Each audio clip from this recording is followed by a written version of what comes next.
ಸುಬ್ರಾಯರ ಮನೆಗೆ ಕಾಲಿಡಿದಂತೆ ಮೊಮ್ಮಗನಿಗೆ ಕಟ್ಟಪ್ಪಣೆ ಮಾಡಿದರು. ಮನಸಾರ ವರಿಸಿದ ಸಂಗೀತಾಭಿರುಚಿಗೆ ಸಿಡಿಲು ಬಡಿದಂತಾಗಿ ತಾತನ ದಾರಿ ಕವಲೊಡೆಯಿತೋ ಏನೋ ಎನ್ನುವಂತಾಯಿತು. ಇಲ್ಲಿಗೆ ಅವರ ಬಾಲ್ಯದಲ್ಲಿ ಒಂದು ಘಟ್ಟ ಮುಗಿಯಿತು ಎನ್ನಬೇಕು.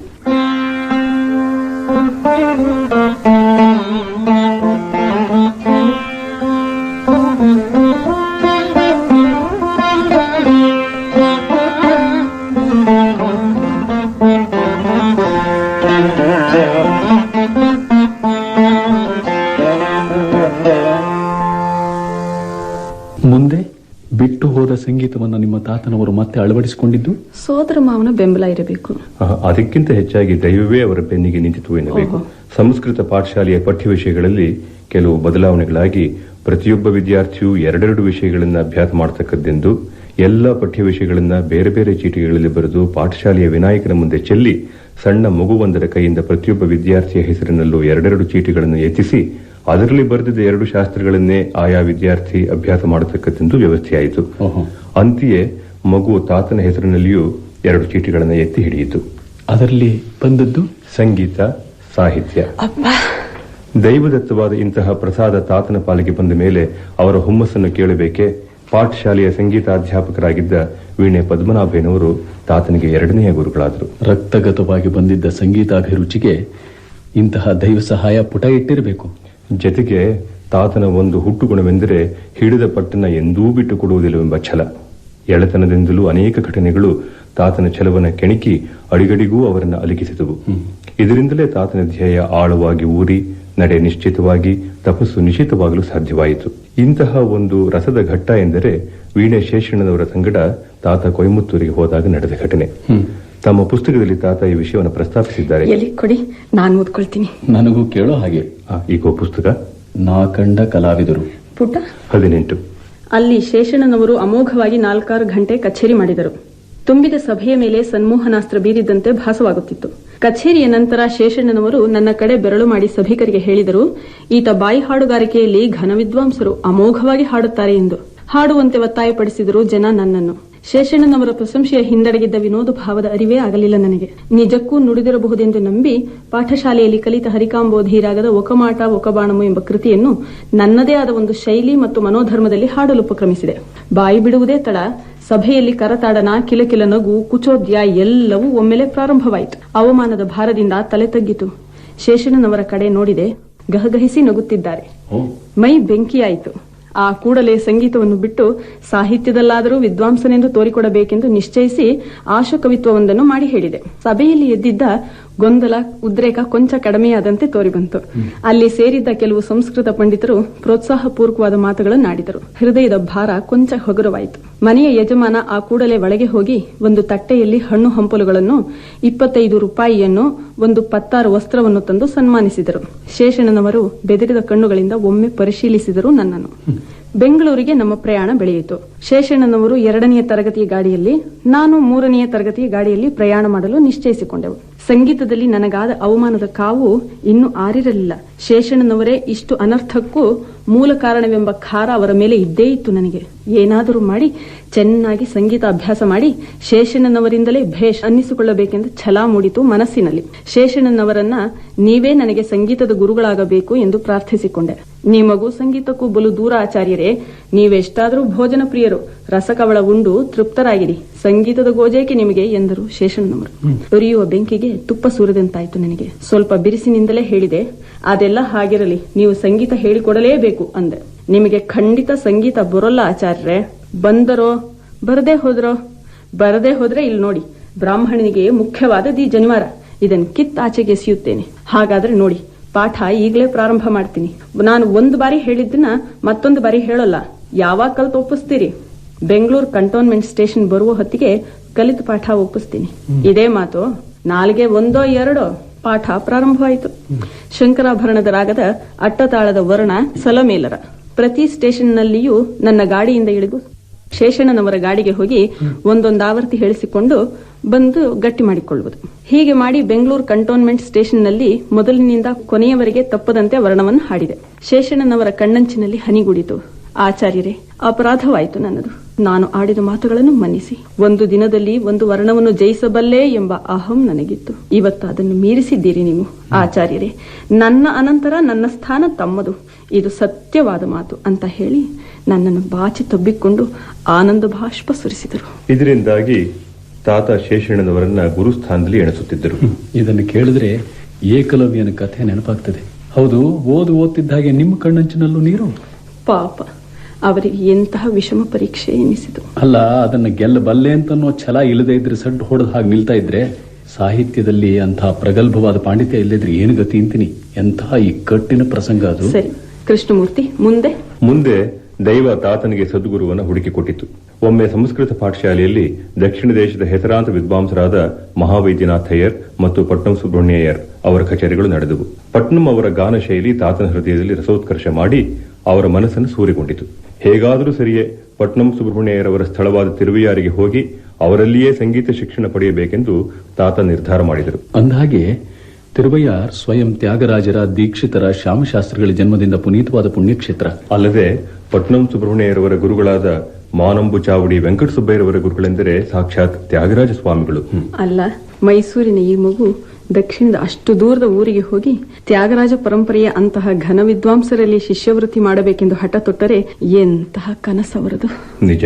ಆದರೆ ಅಂತಹ ಕನಸು ಕೂಡ ಶ್ರೀ ಚಾಮರಾಜೇಂದ್ರ ಪ್ರಭುಗಳ ಅನುಗ್ರಹ ವಿಶೇಷದಿಂದ ನನಸಾಯಿತು. 1889ರಿಂದ 1895ರವರೆಗೆ 6 ವರ್ಷಗಳ ಕಾಲ ತಿರುವಿಯಾರ್ನಲ್ಲಿದ್ದು ತಾತ ತನುಮನವನ್ನ ಗುರುಚರಣದಲ್ಲಿ ಸಮರ್ಪಿಸಿ ಕಾಯ, ವಾಕ್, ಮನಸ್ಸುಗಳಿಂದ ಅವರನ್ನು ಆರಾಧಿಸಿ ಅವರ ವಾತ್ಸಲ್ಯವನ್ನು ಗಳಿಸಿದರು. ಗುರು ಸೇವೆಯ ಆ ಸುದಿನಗಳನ್ನು ತಾತ ತಮ್ಮ ಪುಸ್ತಕದಲ್ಲಿ ಸ್ಮರಿಸಿದ್ದಾರೆ. ಈ ಬಾರಿ ನಾನು ಓದುತ್ತೇನೆ.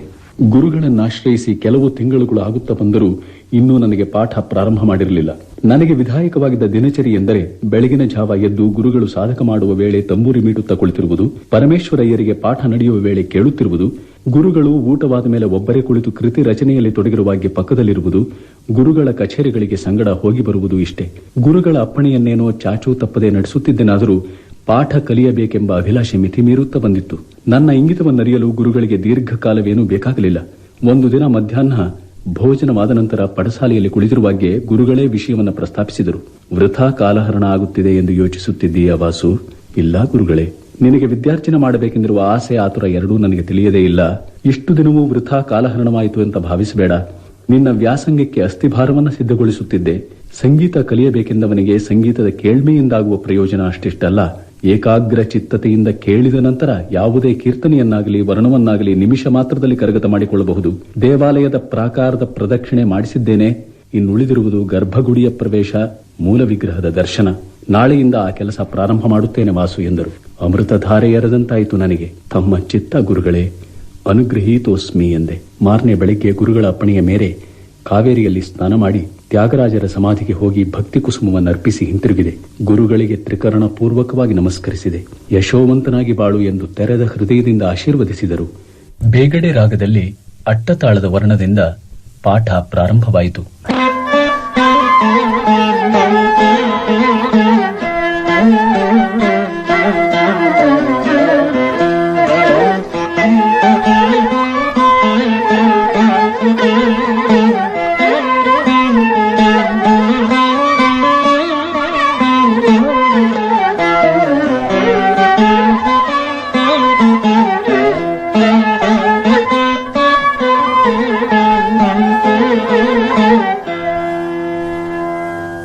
ತಿರುವಿಯಾರ್ನಲ್ಲಿದ್ದಾಗೆ ತಾತ ಗುರು ಪರಂಪರೆಯ ಸಂಗೀತ ಶ್ರೀಯನ್ನು ಹೃದಯದಲ್ಲಿ ಆವಾಹನೆ ಮಾಡಿಕೊಂಡರು.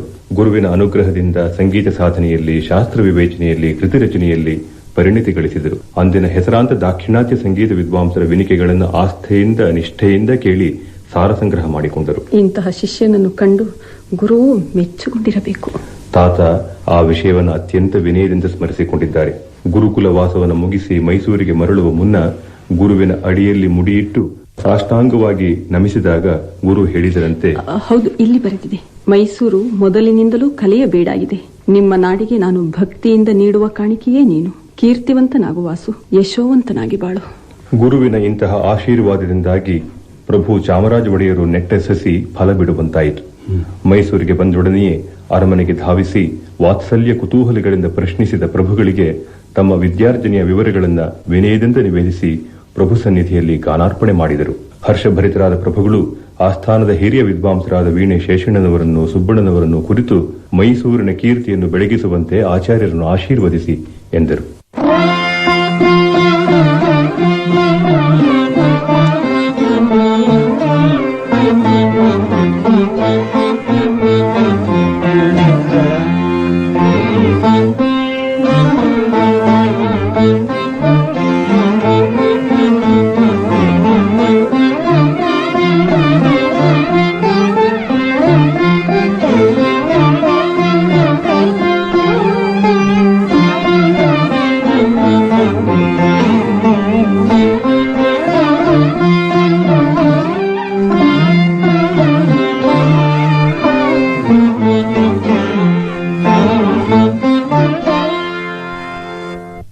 ಎಂದರೆ ತಾತನವರ ಮಹಾನ್ ಜೀವನದಲ್ಲಿ ಎರಡನೆಯ ಘಟ್ಟ ಇಲ್ಲಿಂದಲೇ ಮೊದಲಾಗಿರಬೇಕು, ಅರಮನೆಯಲ್ಲಿ. ಹೌದು, ಪ್ರಭು ಚಾಮರಾಜರು ತಾತನಲ್ಲಿ ಅಪಾರವಾದ ಪ್ರೀತಿ ವಿಶ್ವಾಸವನ್ನು ಇಟ್ಟುಕೊಂಡಿದ್ದರು.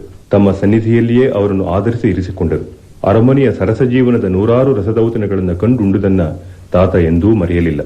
ತಮ್ಮ ಭಾಗದ ದೇವರೆನಿಸಿದ್ದ ಚಾಮರಾಜ ಪ್ರಭುಗಳ ಅಂತಿಮ ಕಾಲದಲ್ಲಿ ಅವರ ಮಗನಂತೆ ಸೇವೆ ಮಾಡುವ ಸೌಭಾಗ್ಯ ದೊರೆತದನ್ನು ನೆನೆದಾಗ ತಾತನ ಕಣ್ಣಂಚಿನಲ್ಲಿ ಕೃತಕೃತ್ಯತೆಯ ಹನಿ ಮೂಡುತ್ತಿತ್ತು. ತಾತ ತಮ್ಮ 86ನೇ ವಯಸ್ಸಿನವರೆಗೂ ಮೈಸೂರಿನ ಅರಮನೆಯ ಪ್ರಮುಖ ವಿದ್ವಾಂಸರ ಮುನ್ಸಾಲಿನಲ್ಲಿ ಉಪಸ್ಥಿತರಾಗಿ ಅನ್ನದಾತರ ಸೇವೆ ಸಲ್ಲಿಸಿದರು. ಈ ಮಾತು ಬಂದಾಗ ಅರಮನೆಯ ಆಶ್ರಿತರಾಗಿ ಅಲ್ಲಿನ ಜೀವನದ ಪ್ರತ್ಯಕ್ಷದರ್ಶಿಗಳಾದ ಸುಬ್ಬರಾಯರು ನೆನಪು ಮಾಡಿಕೊಂಡರು.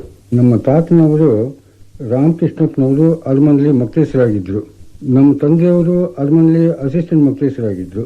ವಾಸುದೇವಾಚಾರ್ಯರು ನಮ್ಮ ತಂದೆಯವರ ಜೊತೆಯಲ್ಲಿ ಅರಮನೆಗೆ ಹೋಗಿ ಬರುತ್ತಿದ್ರು. ನನಗೆ ಕೇವಲ ಚಿಕ್ಕ ವಯಸ್ಸಲ್ಲೂ ನಾನು ನೋಡ್ತಾ ಇದ್ದೆ.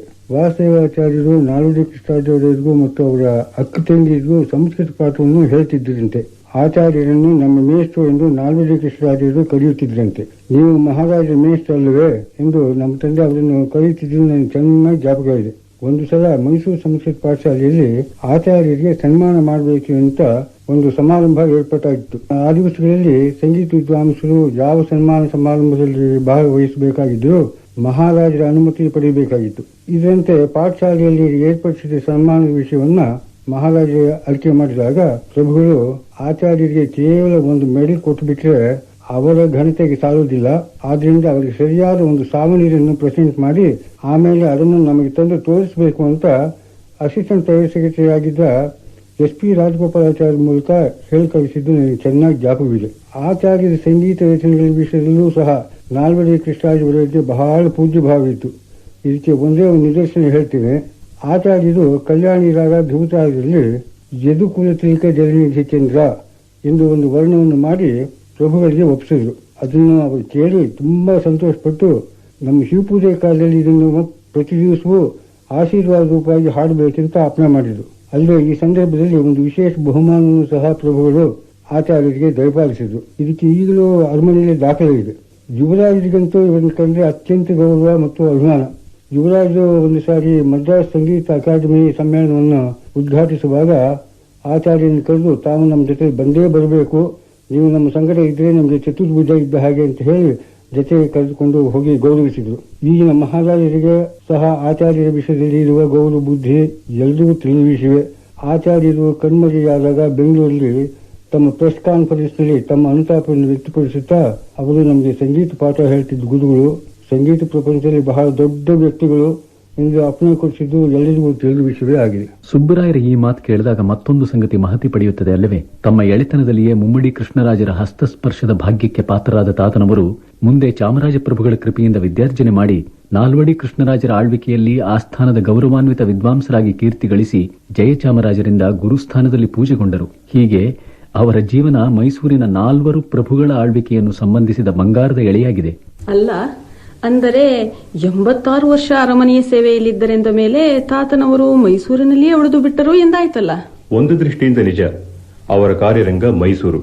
ಅಲ್ಲಿಯೇ ಅವರು ವಿದ್ಯಾದಾನ ಮಾಡಿದುದು, ಕೃತಿ ರಚನೆ ಮಾಡಿದುದು, ಸಂಗೀತ ಸಾಧನೆ ಮಾಡಿದುದು. ಅಲ್ಲದೆ ಅರಮನೆಯ ಅಪ್ಪಣೆ ಪಡೆದು ತಾತ ಆಗಾಗ್ಗೆ ದೇಶ ಸಂಚಾರ ಮಾಡಿದರು. ಆಚಾರ್ಯರ ಸಾಹಿತ್ಯ ಹಾಗೂ ಸಂಗೀತದ ಹಿರಿಮೆಯಿಂದಾಗಿ ದಕ್ಷಿಣ ಭಾರತದಲ್ಲಿ ಮೈಸೂರು ಸಂಗೀತದ ಬಗೆಗೆ ಕವಿದಿದ್ದ ತಾತ್ಸಾರ ಭಾವನೆ ಹರಿಯಲು ಕಾರಣವಾಯಿತು ಎಂದು ಕೇಳಿದ್ದೇನೆ. ತಾತನವರು ದಾಕ್ಷಿಣಾತ್ಯ ಸಂಗೀತದ ಮೂಲ ಕ್ಷೇತ್ರದಲ್ಲಿಯೇ ನಿಂತು ಆ ಸಂಗೀತದ ಸಾರಸರ್ವಸ್ವವನ್ನೇ ಸಂಗ್ರಹಿಸಿ ತಂದಿದ್ದರಂದ ಮೇಲೆ ಇದರಲ್ಲಿ ಆಶ್ಚರ್ಯವೇನು? ಆದರೂ ತಾತ ಮೈಸೂರಿನವರು ಅಲ್ಲವೇ? ಸರಿ. ಅಂದಿನಿಂದ ಪ್ರಾರಂಭವಾದ ಅವರ ಪ್ರವಾಸ ಕಡೆಯವರೆಗೂ ಸಾಗಿತೇನು? ಅವ್ಯಾಹತವಾಗಿ. ಅವರ ಮೊದಲ ಕಚೇರಿ 1896ರಲ್ಲಿ. ಅದರ ಬಗೆಗೆ ಅಂದಿನ ಮೈಸೂರು ಹೆರಾಲ್ಡ್ ಪತ್ರಿಕೆ ಬರೆದಿತ್ತು.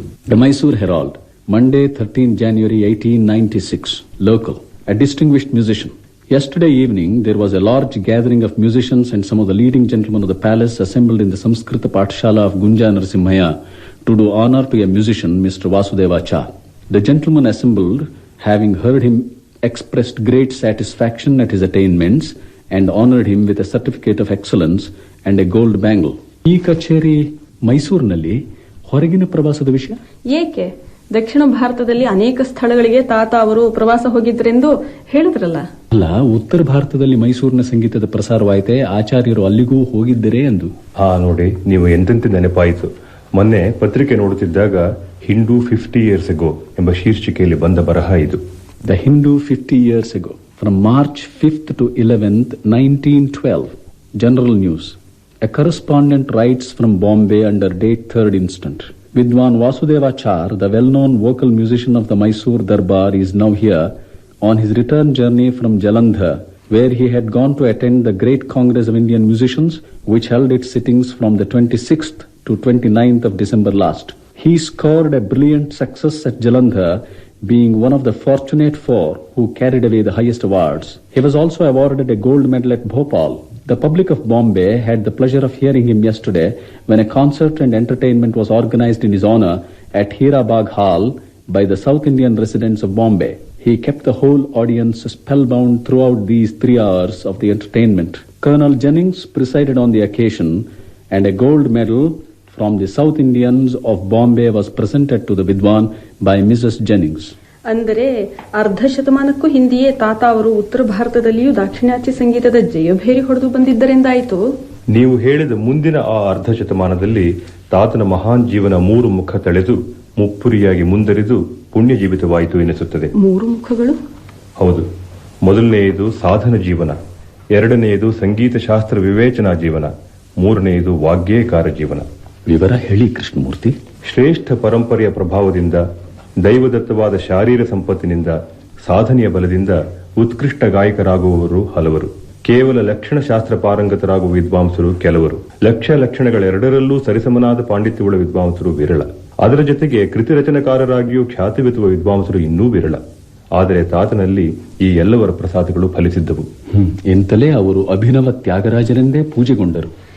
ತಾತನವರು ಸಾಧಕ ಮಾಡುತ್ತಿದ್ದ ಕ್ರಮವನ್ನು ನೀವು ನೋಡಿರಬೇಕಲ್ಲ. ಅವರ ಪ್ರಾಯದಲ್ಲಿ ತಾತ ಹೇಗೆ ಸಾಧಕ ಮಾಡುತ್ತಿದ್ದರೋ ನಾನರಿಯೆ. ನೀವಿನ್ನೂ ಹುಟ್ಟಿದ್ರೋ ಇಲ್ವೋ? ನಮ್ಮ ತಂದೆಯವರನ್ನ ಕೇಳಿ ತಾತನ ಸಾಧಕದ ವಿವರಗಳನ್ನು ತಿಳಿದುಕೊಂಡಿದ್ದೇನೆ. ಅವರು ಸಾಧಕ ಮಾಡ್ತಾ ಇದ್ದಿದ್ದು 2 ಕ್ರಮ. ಹಗಲು ಮಾಡ್ತಾ ಇದ್ದಿದ್ದೇ ಒಂದು ರೀತಿ, ರಾತ್ರಿ ಮಾಡ್ತಾ ಇದ್ದಿದ್ದೇ ಒಂದು ರೀತಿ. ಹಗಲು ಸಾಧಕ ಮಾಡೋ ಟೈಮ್ನಲ್ಲಿ ನಮ್ಮ ಮನೆಯಲ್ಲಿ ಮಲಗಿರ್ತಕ್ಕಂಥ ಅವ್ರ 4 ಜನ ಶಿಷ್ಯರು ಮತ್ತು ಲಕ್ಷ್ಮೀನಾರಾಯಣಪ್ಪನವರು ಅಂತ ಅವ್ರ ಮನೆಯಿಂದ ಬರೋರು, ಇವರು ಇಷ್ಟು ಜನ ಇರೋರು. ಲಕ್ಷ್ಮೀನಾರಾಯಣಪ್ಪನವರು ಮಾತ್ರ ಇವ್ರ ಜೊತೆಯಲ್ಲಿ ಹಾಡೋರು, ಬಾಕಿ ಶಿಷ್ಯರು ಕೇಳ್ತಾ ಇರೋರು. ಆವಾಗ ಹಾಡ್ತಕ್ಕ ಕ್ರಮ ಹೇಗೆ ಅಂದರೆ, ಅವರಿಗೆ ಸುಮಾರು ಒಂದು 20 ವರ್ಣ ಅಟ್ಟತಾಳದಲ್ಲಿ ಬರೋದು ಕನಿಷ್ಠ ಪಕ್ಷ ನನಗೆ ತಿಳಿದ ಹಾಗೆ. ಅದರ ಪೈಕಿ ಅವರಿಗೆ ತುಂಬ ಫೇವ್ರೆಟ್ ಅಂದರೆ ವಿರಿಬೋಣಿ ವರ್ಣ. ಅದನ್ನು 2 ಆವರ್ತಿ ಕಾಲ, ಮಧ್ಯಮ ಕಾಲ, ತ್ರಿಕಾಲದಲ್ಲಿ ಹಾಡಿ ಪುನಃ ಅದನ್ನು ತಳತಳಕವಾಗಿ ತ್ರಿಕಾಲ, ಮಧ್ಯಮ ಕಾಲದಲ್ಲಿ ಹಾಡಿ ಲಕ್ಷ್ಮೀನಾರಾಯಣಪ್ಪನ ಜೊತೆಯಲ್ಲಿ ಹಾಡಿಸಿ ಇದು ಮಾಡಿ ಆದಮೇಲೆ ಇನ್ಯಾವುದಾದ್ರು ಒಂದು ವರ್ಣ ಹಾಡಿಸಿ ಪಾಠ ಬಾಗದೇ ಇರತಕ್ಕಂಥ ಒಂದು ಹೊಸ ಕೀರ್ತನೆ ಪ್ರಾರಂಭ ಮಾಡಿ ಹಾಡಿಸಿ ಇದು ಮಾಡೋರು ಬೆಳಗ್ಗೆ. ಇಷ್ಟು ಬೆಳಗಿನ ಪದ್ಧತಿ. ರಾತ್ರಿ ಎಲ್ಲ ಗಲಾಟೆ ಎಲ್ಲ ಕಳೆದು ನಿಶ್ಶಬ್ದವಾಗಿ ಇರೋ ಟೈಮ್ನಲ್ಲಿ ಇವರು ಸಾಧಕ ಮಾಡ್ತಾ ಇದ್ದಿದ್ದು ಕ್ರಮ.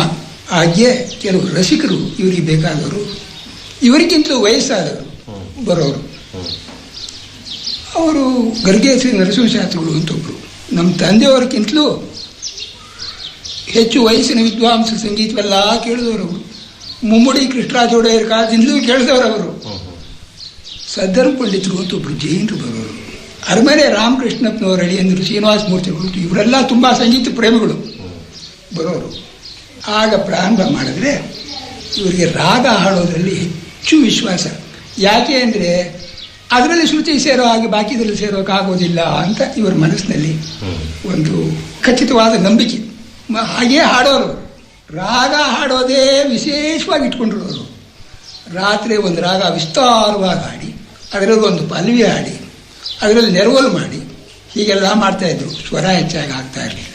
ಆಮೇಲೆ ಅವರಿಗೆ ಇದೆಲ್ಲದಕ್ಕಿಂತ ಒಂದು ವಿಶೇಷ ಏನು ಅಂದರೆ, ಮೊದಲು ಬೆಳಗ್ಗೆ ಆಗಲಿ ರಾತ್ರಿ ಆಗಲಿ ಹಾಡೋಕೆ ಮುಂಚೆ 2 ತಂಬೂರಿ ಸೇರಿಸ್ಬಿಡ್ಬೇಕು.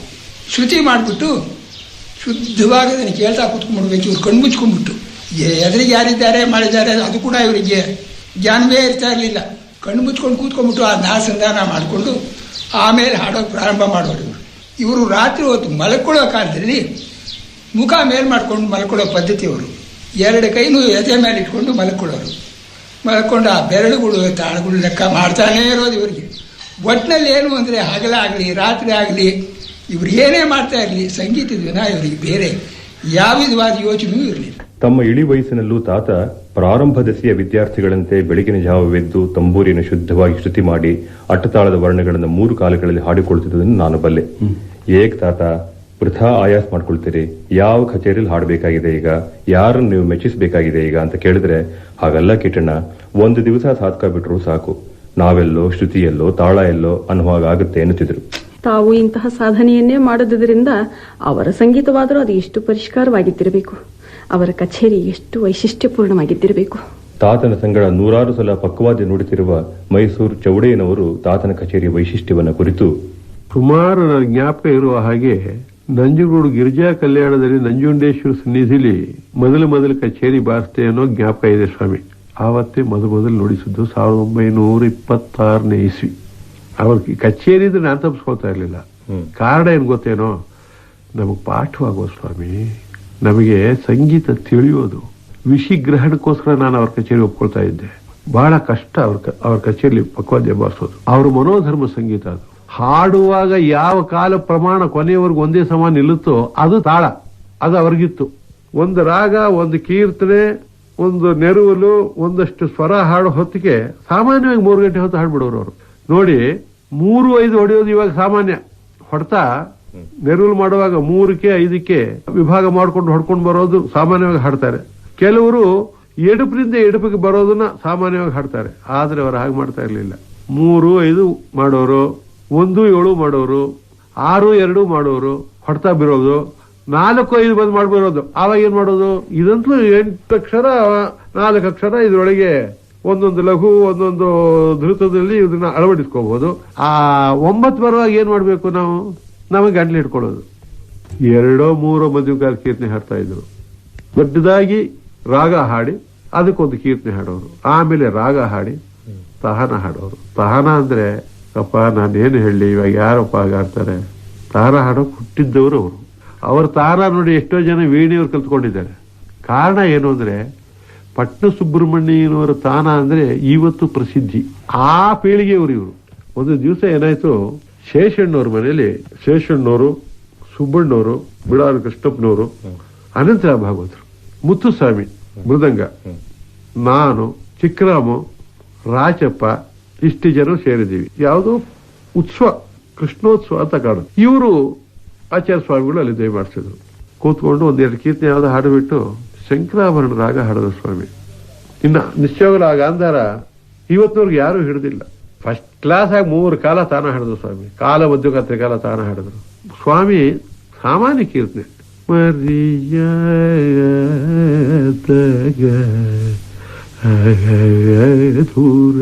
ಇದನ್ನ ಹಾಡಿ ರಾಗಮೂ ತಾಳಮೂ ಇದನ್ನ ಹಾಡಿ ನೆರವಲು ಮಾಡಿದ್ರು ಸ್ವಾಮಿ.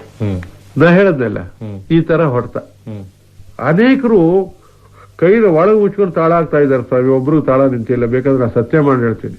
ಸಾಧಾರಣವಾಗಿ ನಾನು ಇವಾಗ ಕಮಾನಿಗೆ ಬೋ ಹಾಕಿದ್ರೆ ಯಾರಾದ್ರೂ ಹಾಡೋರಿದ್ರೆ ಅವ್ರು ಎಷ್ಟೊತ್ತು ಒಂದು ಸ್ವರವನ್ನ ಒಂದೇ ಉಸಿರಿನಲ್ಲಿ ಹಿಡಿತಾರೋ ಅಷ್ಟೊತ್ತು ಹಿಡಿಯೋದು ಒಂದೊಂದು ಪದ್ಧತಿ ನಂದು. ಅವ್ರ ಜೊತೆಲಿ ಆಗ್ತಾ ಇರಲಿಲ್ಲ. 2 ಕಮಾನ್ 3 ಕಮಾನ್ ಆಗೋದು, ಅಷ್ಟು ನಿಧಾನವಾಗಿ ಹಾಕಿದ್ರು. ಅಷ್ಟೊತ್ತು ಸ್ವರ ಒಂದೊಂದು ಸ್ವರ ನಿಲ್ಲೋರು ಅವರು. ಇನ್ನೇನು ಅವ್ರ ವೈಶಿಷ್ಟ್ಯ ಹೇಳಿ ತಾತನವರ ಗಾಯನ ವೈಖರಿಯನ್ನ ಕುರಿತು ಇಷ್ಟೊಂದು ಕೇಳಿದ ಮೇಲೆ ಅವರ ಕಚೇರಿಗಳನ್ನೇ ಕೇಳೋಕೆ ನಮಗೆ ದೊರೆಯಲಿಲ್ವಲ್ಲ ಅಂತ ಅನ್ಸುತ್ತೆ. ತಾತನವರ ಹಾಡಿಕೆಯ ಕೆಲವು ಧ್ವನಿ ಮುದ್ರಿಕೆಗಳನ್ನು ಕಾದಿರಿಸಿದ್ದೀನಿ ಎಂದ್ರಲ್ಲ ಕೃಷ್ಣಮೂರ್ತಿಗಳೇ, ಅವುಗಳಲ್ಲಿ ಕೆಲವನ್ನಾದರೂ ಈಗ ಅಗತ್ಯವಾಗಿ ನೋಡಿ. ತಾತನಿಗೆ ಭೈರವಿ, ಕಲ್ಯಾಣಿ, ರೀತಿಗೌಳ, ಕಾಂಬೋದಿ ಈ ರಾಗಗಳ ಅಟ್ಟತಾಳದ ವರ್ಣಗಳೆಂದರೆ ಬಹಳ ಇಷ್ಟ. ಸಾಮಾನ್ಯವಾಗಿ ಕಚೇರಿಯನ್ನ ಈ ವರ್ಣಗಳ ಪೈಕಿ ಯಾವುದಾದೊಂದು ವರ್ಣ ಹಾಡಿ ಮೊದಲು ಮಾಡುತ್ತಿದ್ದರು.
ಸಾವೇರಿ ರಾಗದಲ್ಲಿ ತ್ಯಾಗರಾಜರ ರಾಮಬಾಣ ಎಂಬ ಕೀರ್ತನೆ. ರಾಮ ಬಾಣ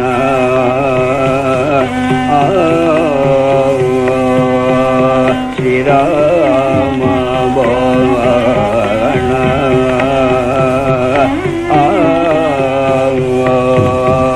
ಶ್ರೀರಾಮ ಬಾಣ ರಾಯಣ ಸೂಯ ಮುರಾಮ ಬಾಣ ರಾಯಣ ಸೂಯ ಮುರಾಮ ಬಾಣ ರಾಯಣ ಸೂಯ ಮುರಾಮ ಬಾಣ ರಾಯಣ ಸೂಯ ಮುರಾಮ ಬಾಣ ರಾಯಣ ಸೂಯ ಮುರಾಮ ಬಾಣ ರಾಯಣ ಸೂಯ ಮುರಾಮ ಬಾಣ ರಾಯಣ ಸೂಯ ಮುರಾಮ ಬಾಣ ರಾಯಣ ಸೂಯಮು ನೇನೆ ಮನಿ ಬೊಗಯತುರ ಓ ಮನಸ ರಾಮ ಬಾಣ ರಾಯಣ ಸೂಯಮು ನೇನೆ ಮನಿ ಬೊಗಯತುರ ಓ ಮನಸ ರಾಮ ಬಾಣ. ಈಗ ತಾನ ಮತ್ತು ನೆರವಲ್ ಪದ್ಧತಿ.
ಏಮಿ ಬೋಲಿ ಜೇರು ಏರು ನಾವು ಅವಿಭಗ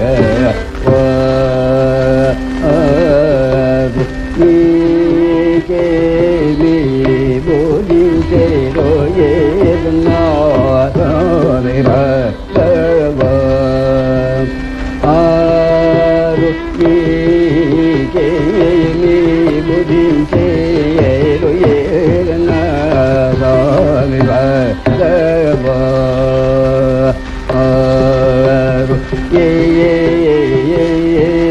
ಬೋಲಿ ಏರು ಏರು ನಮಿ ಪಗ ಆರು ಏಲಿ ಬೋಲಿ ಏರು ಏರು ನಮಿ ಪಗ. ಯಾವುದಾದರೂ ಒಂದು ಸಂಸ್ಕೃತ ಶ್ಲೋಕವನ್ನು ಹಾಡಿ ಕಚೇರಿಯನ್ನು ಮುಕ್ತಾಯ ಮಾಡುವುದು ತಾತನ ಪದ್ಧತಿ.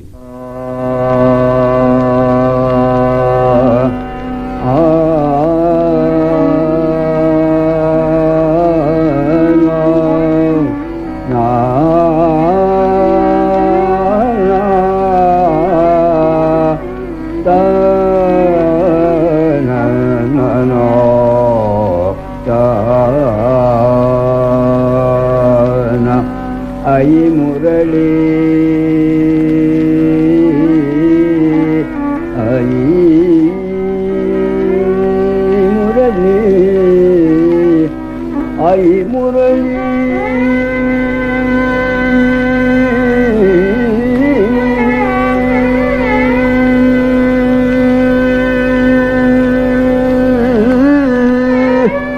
ಐ ಮುರಳಿ ಮುಕುಂದ ಸ್ಮೇರ ವಕ್ರೋರವಿಂದ ಶ್ವಸನ ಮಧುರ ಸಜ್ಞೆ ಐ ಮುರಳಿ. ಹಾಡಿಕೆಯಲ್ಲಿ ಎಂತಹ ಬಿಗಿ, ಎಂತಹ ಶ್ರುತಿ ಶುದ್ಧತೆ, ಎಂತಹ ಗಾಂಭೀರ್ಯ. ಆದುದರಿಂದಲೇ ಅವರ ಕಚೇರಿಗಳನ್ನು ಕೇಳಿ ಆನಂದಪಟ್ಟವರು ತಬಲಾ ಶೇಷಪ್ಪನವರಂತೆ ಆ ಹಾಡಿಕೆಯನ್ನು ಇಂದಿಗೂ ನೆನಪು ಮಾಡಿಕೊಳ್ಳುತ್ತಾರೆ.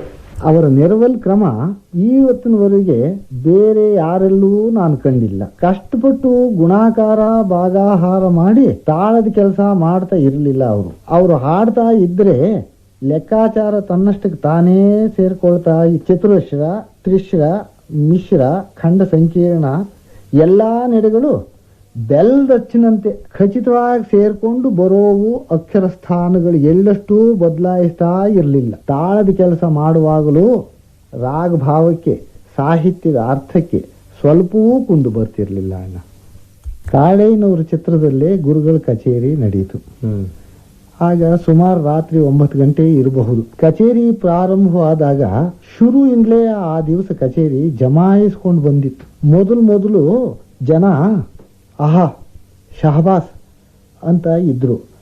ಆಮೇಲೆ ಬರೀ ತಲೆ ಮಾತ್ರ ಅಲ್ಲಾಡಿಸ್ತಾ ಕೂತ್ರು. ಆಮೇಲೆ ಅದೂ ನಿಲ್ಲಿಸಿ ತಲೆ ತಗ್ಗಿಸ್ಕೊಂಡು ಬೀಸಣಿಗೆಯಿಂದ ಗಾಳಿ ಹಾಕೊಳ್ತಾ ಕೂತ್ರು. ಸ್ವಲ್ಪ ಹೊತ್ತಾದ ಮೇಲೆ ಗಾಳಿ ಹಾಕೊಳ್ಳೋದನ್ನು ಬಿಟ್ಟು ಮೂಕ್ ಬೊಂಬೆಗಳಂತೆ ಕೂತಿದ್ರು. ಹಾಗೆ ಮೈ ಮೇಲೆ ಎಚ್ಚರ ತಪ್ಪಿ ಜನ ಕುಳಿತು ಕೇಳಿ ಆನಂದಪಟ್ಟ ಕಚೇರಿನ ಇನ್ಯಾವಾಗಲೂ ನಾನು ಕೇಳಲಿಲ್ಲ. ಅಷ್ಟು ಅದ್ಭುತವಾದ ಹಾಡಿಕೆ ಗುರುಗಳದ್ದು. ವಾಸುದೇವಾಚಾರ್ಯರ ಸಂಗೀತ ಸಂಗೀತಗಾರರಿಗೆ ಮಾತ್ರ ರುಚಿಸುವಂತಹ ಸಂಗೀತ, ಭಾವುಕರಿಗೆ ನಿಲುಕದಂತಹ ಸಂಗೀತ ಅಂತ ಕೆಲವರು ಅಂದ್ಕೊಳ್ತಾ ಇದ್ದದನ್ನು ಕೇಳಿದ್ದೆ. ಶೇಷಪ್ಪನವರ ಈ ಮಾತುಗಳನ್ನು ಕೇಳಿದ ಮೇಲೆ ಆಚಾರ್ಯರ ಸಂಗೀತ ಪಾಮರರನ್ನೂ ರಂಜಿಸಿ ಅವರನ್ನೂ ಸಂಗೀತ ಪರಿಣತರೊಡನೆಯೇ ಭಾವ ಸಮಾಧಿಗೆ ಒಯ್ಯುವಂತಹ ಸತ್ವವನ್ನುಳ್ಳ ದಿವ್ಯಗಾನವಾಗಿತ್ತು ಅಂತ ಅನಿಸುತ್ತೆ. ತಾತನವರ ಮಹಾನ್ ಜೀವನದ ಮೊದಲ ಮುಖ ಸಾಧಕನ ಜೀವನ, ಎರಡನೆಯದು ಆಗಲೇ ಹೇಳಿದ್ರಲ್ಲ, ಅವರ ಸಂಗೀತ ಶಾಸ್ತ್ರದ ನೆಲೆಗಟ್ಟಿನ ಮೇಲೆ ನಿರ್ಮಿತವಾದ ಸುಂದರ ಸೌಧ ಅಂತ. ಅಲಂಕಾರಿಕವಾಯಿತು ಮಾತು, ನನಗೆ ವಿವರ ಬೇಕು. ತಾತನ ದೃಷ್ಟಿಯಲ್ಲಿ ನಿಜವಾದ ಸಂಗೀತದ ಅಂತಃಸತ್ವವೆಂದರೆ ಶಾಸ್ತ್ರ ಮತ್ತು ಭಾವ. ಅವರ ಸಂಗೀತದ ಹಿರಿಮೆಗೆ ಕಾರಣವೆಂದರೆ ಶಾಸ್ತ್ರ ಮರ್ಯಾದೆಗೆ, ಭಾವೋತ್ಕರ್ಷಕ್ಕೆ ಅವರು ಕೊಡುತ್ತಿದ್ದ ಸಮಾನ ಪೂಜ್ಯತೆ. ಸಂಗೀತ ಶಾಸ್ತ್ರದ ಬಗೆಗೆ, ಉತ್ತರ ದಕ್ಷಿಣ ಸಂಗೀತ ಸಮನ್ವಯ ಸಮಸ್ಯೆಯ ಬಗೆಗೆ, ಸಂಗೀತ ಸಂಪ್ರದಾಯದಲ್ಲಿ ಆಧುನಿಕ ವಿಚಾರಗಳ ಬಗೆಗೆ ಅವರು ಆಡುತ್ತಿದ್ದ ಮಾತುಗಳನ್ನು ನಾನೆಂದೂ ಮರೆಯಲಾರೆ. ಸಂಗೀತವೆಂದರೆ ಗೀತಂ ನೃತ್ಯಂ ತಥಾ ವಾದ್ಯಂ ತ್ರಯಂ ಸಂಗೀತ ಮುಚ್ಯತೆ ಅಂತ ಹೇಳಿದ್ದಾರೆ. ಇದೇ ಅರ್ಥವನ್ನು ಡಿಕ್ಷನರಿ ಒಳಗೆ ಅಮರಕಾರ ಹೇಳಿದ್ದಾನೆ. ತೌರ್ಯ ತಿರುಕಂ ನೃತ್ಯ ಗೀತ ವಾದ್ಯಂ ನಾಟ್ಯಂ ಇದಂ ತ್ರಯಂ ಅಂತ ಹೇಳಿದ್ದಾನೆ. ನೃತ್ಯ, ಗೀತ, ವಾದ್ಯ ಇದು ಮೂರು ಸೇರಿದಕ್ಕೆ ತೌರ್ಯತ್ರಿಕ ಅಂತ ಹೆಸರು, ಇದಕ್ಕೆ ಸಂಗೀತ ಅಂತ ಹೆಸರು. ಸಮ್ಮನ್ನೋದು ಯಾತಕ್ಕೋಸ್ಕರ ಸೇರಿದೆ, ಇಲ್ಲದ್ರೆ ಗೀತ ಅಂತ ಅಷ್ಟೇ ಸಾಕಾಗಿತ್ತು. ಸಮ್ಮನ್ನೋದು ಯಾಕೆ ಸೇರಿದೆ ಅಂದ್ರೆ ರಸಭಾವ ಪರಿಜ್ಞಾನ ಪೂರ್ವಕವಾಗಿ ಹಾಡ್ತಕ್ಕಂಥದ್ದಕ್ಕೆ ಸಂಗೀತ ಅಂತ ಹೆಸರು. ಇಲ್ಲದೇ ಬರೀ ಗೀತ ಅನ್ಸ್ಕೊಳ್ಳುತ್ತೆ ಅದು. ಈ ಹಿಂದೂಸ್ತಾನಿ ಅಥವಾ ಔತ್ರಿ ಸಂಗೀತಕ್ಕೂ ಮತ್ತು ಕರ್ನಾಟಕ ಅಥವಾ ದಾಕ್ಷಿಣಾತ್ಯ ಸಂಗೀತಕ್ಕೂ ಇರೋ ಅತಿ ಮುಖ್ಯವಾದ ಕೇಳಿದೈತಿಗೆ ಇದು ಹಿಂದೂಸ್ತಾನಿ ಸಂಗೀತ, ಅದು ಔತ್ರಿ ಸಂಗೀತ ಅಂತ ಹೇಳಬಹುದಾದ ಭೇದಗಳೇನು? ಹಿಂದೂಸ್ತಾನಿ ಸಂಗೀತ ಶ್ರುತಿ ಪ್ರಧಾನವಾದ್ದು, ನಮ್ಮ ಕರ್ನಾಟಕ ಸಂಗೀತ ಅನ್ನೋದು ಲಯ ಪ್ರಧಾನವಾದ್ದು. ಅಂದ್ರೆ ಕರ್ನಾಟಕ ಸಂಗೀತದವರಿಗೆ ಶ್ರುತಿ ಜ್ಞಾನವಿಲ್ಲ ಅಂತಲೂ ಶ್ರುತಿ ಪ್ರಧಾನದವರಿಗೆ ಲಯ ಜ್ಞಾನವಿಲ್ಲ ಅಂತ ಹೀಗೆ ಅಭಿಪ್ರಾಯ ಮಾಡಬಾರ್ದು. ಸರಿ, ಇಬ್ಬರಿಗೂ ಶ್ರುತಿ ಜ್ಞಾನ ಲಯ ಜ್ಞಾನ ಸಮವಾಗಿ ಉಂಟು. ಆಮೇಲೆ ಈ ಸ್ವರಗಳನ್ನ ಹಾಡೋ ಕ್ರಮದಲ್ಲಿ ಏನಾದ್ರು ವ್ಯತ್ಯಾಸವಿದೆಯೇನು? ಅದು ಹಾಡಿ ತೋರಿಸ್ಬೇಕು. ಮತ್ತು ಅವ್ರು ಹೇಗೆ ಹಾಡ್ತಾರೆ ಅಂದ್ರೆ ಶುದ್ಧ ಸ್ವರಗಳನ್ನ ಹೆಚ್ಚಾಗಿ ಹಾಡಿ ಬೇಗ ರಂಜನೆ ಆಗುವ ಹಾಗೆ ಅವ್ರು ಹಾಡ್ತಾರೆ. ಗಮಕ ಸ್ವರಗಳನ್ನ ಹೆಚ್ಚಾಗಿ ಹಾಡಿ ನಾವು ಸ್ವಲ್ಪ ಹೊತ್ತಿನ ಮೇಲೆ ರಂಜನೆ ಆಗೋ ಕ್ರಮದಿಂದ ನಾವು ಅಭ್ಯಾಸ ಮಾಡ್ಕೊಂಡಿದ್ದೇವೆ. ಈಗ ನೋಡಿ, ನಮ್ಮ ಕರ್ನಾಟಕ ಸಂಗೀತದಲ್ಲಿ ತೋಡಿ ರಾಗ ಅಂತ ಹೇಳ್ತೀವಲ್ಲ, ಇದೇ ರಾಗವನ್ನ ಆ ಹಿಂದೂಸ್ತಾನಿ ವಿದ್ವಾಂಸರುಗಳು ಭೈರವಿ ಅಂತ ಹೇಳ್ತಾರೆ. ಸರಿ, ಇದಕ್ಕೆ ನಾವು ಯಾವ ಅವರೋಹಣ ಹೇಳ್ತೇವೋ, ಸರಿ ಗ ಮ ಪ ದ ನಿ ಸ ಸ ನಿ ದ ಪ ಮ ಗ ರೆ ಸ ಅಂತ ನಾವು ಹೇಳೋದು, ಅವ್ರಿಗೂ ಇದೇ ಅವರೋಹಣ. ಅಂದ್ರೆ ಅದು ಹಿಂದೂಸ್ತಾನಿ ಸಂಗೀತ, ಇದು ಕರ್ನಾಟಕ ಸಂಗೀತ ಅಂತ ತಿಳಿಬೇಕು. ಹೇಗೆ ಅಂದ್ರೆ ಶುದ್ಧ ಸ್ವರ ಅಂತ ಮೊದಲೇ ನಿಮಗೆ ನಾನು ಹೇಳಿದ್ದೇನಲ್ಲ, ಇದು ನೋಡಿ ಹೀಗೆ ಹಾಡ್ತಾರೆ ಅವರು.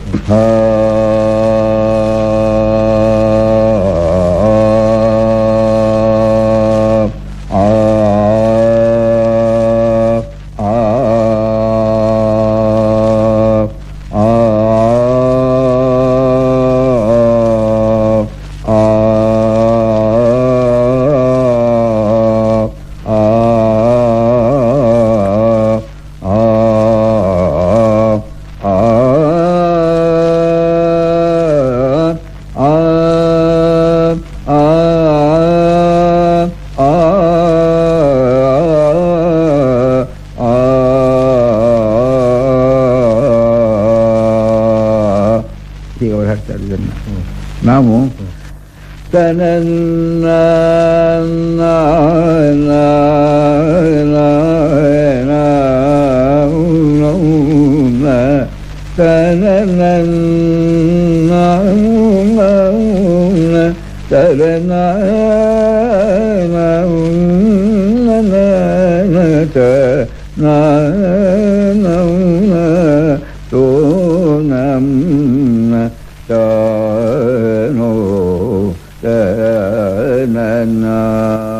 ಮಕ್ಕಳಿಗೂ ತಿಳಿಯುವಂತೆ ಶಾಸ್ತ್ರ ವಿಷಯಗಳನ್ನು ಹೇಳಬಲ್ಲ ಇಂತಹ ಗುರು ಸಿಕ್ಕಿದರೆ ನಿಜವಾಗಿಯೂ ಶಿಷ್ಯನ ಪುಣ್ಯ.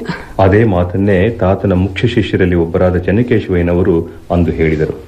ಶಾರೀರವು ಮಂದ್ರ ಪಂಚಮದಿಂದ ತಾರ ಪಂಚಮದವರೆಗೆ ತಲುಪಬಹುದಾದ ಆಧಾರ ಶ್ರುತಿಯನ್ನು ಇಡುತ್ತಿದ್ದರು. ಹಾಡಲು ಕುಳಿತುಕೊಳ್ಳಬೇಕಾದ ರೀತಿ, ಮುಖಭಾವ, ಶುದ್ಧನಾದವನ್ನು ಹೊರತರುವ ಬಗೆ, ವಿಕಾರವಿಲ್ಲದೆ ಉಚ್ಚರಿಸುವುದು, ಶ್ರುತಿ ಸಾಧನೆ, ಉಸಿರನ್ನು ಕಟ್ಟಿ ಶಾರೀರವನ್ನು ಶ್ರುತಿಯಲ್ಲಿ ಲೀನ ಮಾಡುವ ಕ್ರಮ, ಈ ಪ್ರತಿಯೊಂದು ವಿಷಯದಲ್ಲೂ ಸಲಹೆ ಕೊಡುತ್ತಿದ್ದರು. ಅಪಶ್ರುತಿ ಗಾಯನವು ತಾಯಿ ಹೋದ ತಬ್ಬಲಿಯಂತೆ ಎಂದು ಹೇಳುತ್ತಿದ್ದರು. ಪ್ರತ್ಯಕ್ಷರ ಕಾಲಕ್ಕೂ ಒಂದೊಂದರಂತೆ ತಂಬೂರಿ ತಂತಿಗಳನ್ನು ಮಿಟ್ಟಿಕೊಂಡು ತ್ರಿಕಾಲಗಳಲ್ಲಿ ವರ್ಣಗಳನ್ನು ಸಾಧನೆ ಮಾಡಿಸಿ ಲಯ ಶುದ್ಧಿ, ಆಕಾರಾದಿಗಳನ್ನು ಸ್ಪಷ್ಟವಾಗಿ ಉಚ್ಚರಿಸುವುದು, ಅಲ್ಲಲ್ಲಿಯೇ ಉಸಿರನ್ನು ಬದಲಾಯಿಸಿಕೊಳ್ಳುವ ಕ್ರಮ, ಇವೆಲ್ಲಕ್ಕೂ ತಳಹದಿ ಹಾಕಿದರು. ಕೃತಿಯನ್ನು ಪಾಠ ಮಾಡಿಸುವುದಕ್ಕೆ ಮೊದಲು ಅದರ ರಾಗದ ಮೂರ್ಛನೆ, ಜೀವಸ್ವರ ಇವನ್ನು ವ್ಯಕ್ತಪಡಿಸಿ ಕೀರ್ತನೆ ಸಾಹಿತ್ಯವನ್ನು ವಿವರಿಸಿ ಕೃತಿಯಲ್ಲಿ ಪ್ರಯೋಗವಾಗಿರುವ ರಾಗಛಾಯೆಯನ್ನು ಮನಸ್ಸಿಗೆ ತಿಳಿಯುವಂತೆ ಮಾಡಿ ಅನಂತರ ಆ ರಚನೆಯನ್ನು ಕಲಿಸುತ್ತಿದ್ದರು. ರಂಜನೆಗೆ ತಕ್ಕ ಭಾಗವನ್ನೇ ಆರಿಸಿಕೊಂಡು ಭಾವಪ್ರಧಾನವಾಗಿ ನೆರವಲು ಮಾಡಿಸುತ್ತಿದ್ದರು. ಸ್ವರಕಲ್ಪನೆ ಮಾಡುವಾಗಲೂ ರಚನೆಗೆ ಹೊಂದಿಕೊಳ್ಳುವಂತೆ ರಾಗಭಾವ ಪ್ರಧಾನವಾಗಿರಬೇಕು, ಗಣಿತ ಪ್ರಧಾನವಾಗಿ ಇರಬಾರದು ಎಂದು ಎಚ್ಚರಿಸುತ್ತಿದ್ದರು. ಹಾಡಬೇಕಾದ ರಾಗದ ಸಂಪೂರ್ಣ ಛಾಯೆಯನ್ನು ಮೊದಲು ಸ್ಥೂಲವಾಗಿ ಪ್ರಕಾಶಪಡಿಸಬೇಕು. ಮುಂದೆ ಏಕಸ್ವರ ವೃದ್ಧಿ ಕ್ರಮದಲ್ಲಿ ಮಂದ್ರದಿಂದ ಆರಂಭಿಸಿ ತಾರದಲ್ಲಿ ಸಾಧ್ಯವಾಗುವವರೆಗೂ ವಿಳಂಬ, ಮಧ್ಯ, ದ್ರುತ ಈ ಕಾಲಗಳಲ್ಲಿ ದಶವಿಧ ಗಮಕಗಳನ್ನು ಉಚಿತವಾಗಿ ಉಪಯೋಗಿಸುತ್ತಾ ಹಾಡಬೇಕು. ಮತ್ತೆ ಅದೇ ಕ್ರಮದಲ್ಲಿ ಇಳಿಸುತ್ತಾ ಮುಕ್ತಾಯ ಮಾಡಬೇಕು. ಇದು ಆಲಾಪನಾ ಕ್ರಮ ಎಂದು ಹಾಡಿ ತೋರಿಸುತ್ತಿದ್ದರು. ಅವರ ರಾಗ ಕಲ್ಪನೆಯು ನಿತ್ಯ ನೂತನವಾಗಿ ಶ್ರಾವ್ಯವಾಗಿ ಇರುತ್ತಿತ್ತು. ದೃಢವಾದ ಶುದ್ಧವಾದ ನಾದರಿಂದ ಹಾಡಿ ತೋರಿಸುತ್ತಿದ್ದ ಘನರಾಗ ತಾಣಗಳು ಅಸದೃಶ. ಪಲ್ಲವಿ ಹಾಡಬೇಕಾದರೆ ಪ್ರಸ್ತರಿಸಲು ಹೆಚ್ಚು ಅವಕಾಶ ಇರುವ ಸಾಹಿತ್ಯವನ್ನೇ ಆರಿಸಿಕೊಳ್ಳುತ್ತಿದ್ದರು. ಅರ್ಥಕ್ಕೆ ತಕ್ಕಂತೆ ಅದನ್ನು ಕೆಲವು ಭಾಗ ಮಾಡಿ ಪ್ರತಿ ಭಾಗದಲ್ಲೂ ಸಾಹಿತ್ಯದ ಅಕ್ಷರಗಳು ತಾಳಾಂಗದಲ್ಲಿ ಯಥಾಸ್ಥಾನದಲ್ಲಿ ದೃಢವಾಗುವಂತೆ ನೆರವಲು ಮಾಡಿಸುತ್ತಿದ್ದರು. ಆಮೇಲೆ ಒಟ್ಟು ಪಲ್ಲವಿಯನ್ನು ಹಾಡಿಸುತ್ತಿದ್ದರು. ಪಲ್ಲವಿಯಲ್ಲಿ ಪದಗರ್ಭವು ಮುಖ್ಯವಾದ್ದರಿಂದ ತ್ರಿಕಾಲ ಮಾಡಲು ಆಯಾ ಕಾಲಕ್ಕೆ ತಕ್ಕಂತೆ ಎತ್ತುಗಡೆಯ ಸ್ಥಾನವನ್ನು ತಳ್ಳಿಕೊಂಡು ಹಾಡಬೇಕು ಎನ್ನುತ್ತಿದ್ದರು. ಇನ್ನೂ ಒಂದು ಮಾತಿದೆ. ಅನುಭವದಿಂದ ಲೋಕರುಚಿಯನ್ನು ತೂಗಿ ನೋಡಿ ತಾತ ಸಂಗೀತ ಸಂಪ್ರದಾಯಗಳ ಬಗೆಗೆ ಮುತ್ತಿನಂಥ ಮಾತುಗಳನ್ನು ಆಡಿಬಿಡುತ್ತಿದ್ದರು.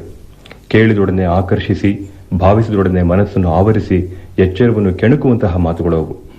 ಚೆಂಡನ್ನ ನೆಲಕ್ಕೆ ಎಷ್ಟು ರಭಸದಿಂದ ಪುಟ ಹೊಡೆದರೆ ಅದು ಅಷ್ಟೂ ಎತ್ತರ ಚಿಮ್ಮುವುದಿಲ್ಲವೇ? ಹಾಗೆ ಮಂದ್ರ ಸ್ಥಾಯಿಯಲ್ಲಿ ಎಷ್ಟು ಅಭ್ಯಾಸ ಮಾಡಿದರೆ ತಾರಸ್ಥಾಯಿಯಲ್ಲಿ ಶಾರೀರ ಅಷ್ಟು ಒದಗುತ್ತದೆ ಎಂದು ಒಮ್ಮೆ ಹೇಳಿದರು. ಶಾರೀರವನ್ನ ಸಭೆಯ ಪರಿಮಿತಿಗೆ ಹೇಗೆ ಹೊಂದಿಸಿಕೊಳ್ಳಬೇಕು ಎಂಬುದರ ಬಗ್ಗೆ ಮಾತನಾಡುತ್ತಾ ಕಿಟ್ಟಣ್ಣ, ಸಂಗೀತಗಾರನ ಯಶಸ್ಸು ಅವನ ಶಾರೀರ, ಶಾಸ್ತ್ರ ಪಾಂಡಿತ್ಯ, ಭಾವ ಪ್ರಚೋದನೆಗಳನ್ನಷ್ಟನ್ನೇ ಅವಲಂಬಿಸಿಲ್ಲ. ಯುಕ್ತಾಯುಕ್ತ ವಿವೇಚನೆ ಅವನಿಗೆ ಅತಿ ಮುಖ್ಯ. ಈಗ ನೋಡು, 4 ಜನ ಹತ್ತಿರದ ಸ್ನೇಹಿತರು ಒಟ್ಟಾಗಿ ಕುಳಿತು ಕೇಳ ಬಯಸಿದಾಗ ಹಾಡಬೇಕಾದ ರೀತಿ, ಶಾರೀರದ ಮೇಲಿನ ಹಿಡಿತ ಇವು ದೊಡ್ಡ ಸಭೆಯ ಮುಂದೆ ಹಾಡುವ ರೀತಿಗಿಂತ ತೀರ ಭಿನ್ನವಾದದ್ದು.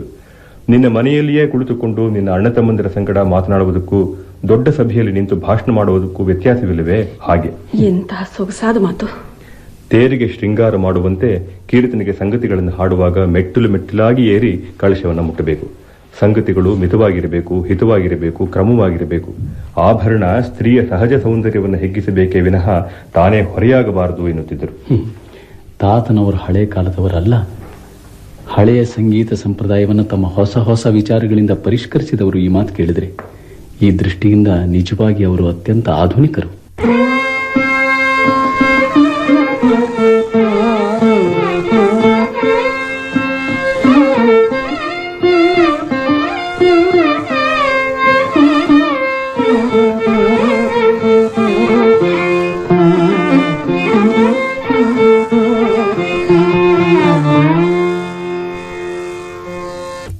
ಹೀಗೆ ಆಚಾರ್ಯರು ಸಂಗೀತ ಶಾಸ್ತ್ರವೇತ್ತರು, ಹಾಗೆಯೇ ಪ್ರತಿಭಾನ್ವಿತ ಗಾಯನಾಚಾರ್ಯರು. ಎಲ್ಲಕ್ಕಿಂತ ಹೆಚ್ಚಿನದೆಂದರೆ ಅವರು ಈ ಶತಮಾನದ ವಾಗ್ಗೇಯಕಾರರು. ಆಚಾರ್ಯರ ಸಫಲ ಜೀವನದ ಆಮುಖದ ಬಗೆಗೆ ವಿವರ ಕೊಡಬೇಕು ನೀವು. ತಾತನ ಸಂಗೀತ ಸಂಸ್ಕೃತಿಯಲ್ಲಿ ರಾಗ ಮತ್ತು ಭಾವ ಹೇಗೆ ಸಮತೋಲವಾಗಿ ತೂಗಿತೋ ಹಾಗೆಯೇ ಸಾಹಿತ್ಯ ಸಂಗೀತಗಳ ಸುಮಧುರ ಮಿಲನವೂ ಅವರ ಕೃತಿಗಳಲ್ಲಿ ಮೇಳೈಸಿತು. ಅವರ ರಚನೆಗಳು ಇಂತಹ ಸಮಬಂಧಿತ ರಸಪಾಕವೆಂದು ವಿದ್ವಾಂಸರ ಅಭಿಪ್ರಾಯ. ಕಾರಣವೆಂದರೆ ಅವರ ಹೃದಯ ಸಂಸ್ಕೃತಿ ಅದನ್ನು ಕೃಷಿ ಮಾಡುವಂತೆ ಕೃತಿ ರಚನೆಗೆ ಗುರುಕುಲವಾಸದಲ್ಲಿಯೇ ಪ್ರಾರಂಭವಾದ ಪ್ರಚೋದನೆ. ಹೌದು, ತಾತನವರು ತಮ್ಮ ಪುಸ್ತಕದಲ್ಲಿ ಬರದಂತೆ ನೆನಪಿದೆ. ಅವರ ಗುರುಗಳು ತಾವು ಕೃತಿ ರಚನೆ ಮಾಡುವ ಸಮಯದಲ್ಲಿ ಶಿಷ್ಯನನ್ನು ಪಕ್ಕದಲ್ಲಿಯೇ ಕುಳ್ಳಿರಿಸಿಕೊಂಡು ಇದರ ಸಾಹಿತ್ಯವನ್ನು ಒಮ್ಮೆ ನೋಡುವಾಸು ಎಂದು ಹೇಳುತ್ತಿದ್ದರಂತೆ. ಹೌದು, ತಮ್ಮ ವೈಯಕ್ತಿಕ ಜೀವನದಲ್ಲಿ ತಾತ ಸಿಹಿಗಿಂತ ಕಹಿಯನ್ನೇ ಹೆಚ್ಚಾಗಿ ಉಂಡವರು. ಎಳೆತನದಲ್ಲಿಯೇ ತಂದೆ ತಾಯಿಗಳನ್ನು ಕಳೆದುಕೊಂಡು ನಿಲ್ಲಲು ಆಸರೆಯಿಲ್ಲದೆ ಅಲೆದಾಡಿ ಕಡೆಗೆ ಅರಮನೆಯ ನೆರವಿನಿಂದ ಪರದೇಶದಲ್ಲಿ ವಿದ್ಯಾರ್ಜನೆ ಮಾಡಿ ಮರಳಿ ತಮ್ಮ ಕಾಲ ಮೇಲೆ ತಾವು ನಿಂತು ಮದುವೆಯಾಗಿ ಸುಖ ಕಾಣುವ ವರ್ಷಗಳಲ್ಲೇ ಕೈ ಹಿಡಿದ ಹೆಂಡತಿ 3 ಮಕ್ಕಳನ್ನ ಗಂಡನ ಉಡಿಯಲ್ಲಿ ಚೆಲ್ಲಿ ಕಣ್ಮರೆಯಾದಳು. 4-6 ವರ್ಷಗಳಲ್ಲಿಯೇ 2 ಮಕ್ಕಳು ಕೈಬಿಟ್ಟರು. ಉಳಿದೊಬ್ಬ ಮಗನನ್ನ ಬೆಳೆಯಿಸುವ ಸಲುವಾಗಿ ತನ್ನಿಂದ ದೂರವಿಡಬೇಕಾಯಿತು. ಪಾಪ, ಅದಕ್ಕೆ ಹೇಳ್ತಾರೆ ಜೀವನ ಕಟ್ಟುಕತೆಗಿಂತ ವಿಚಿತ್ರ ಅಂತ.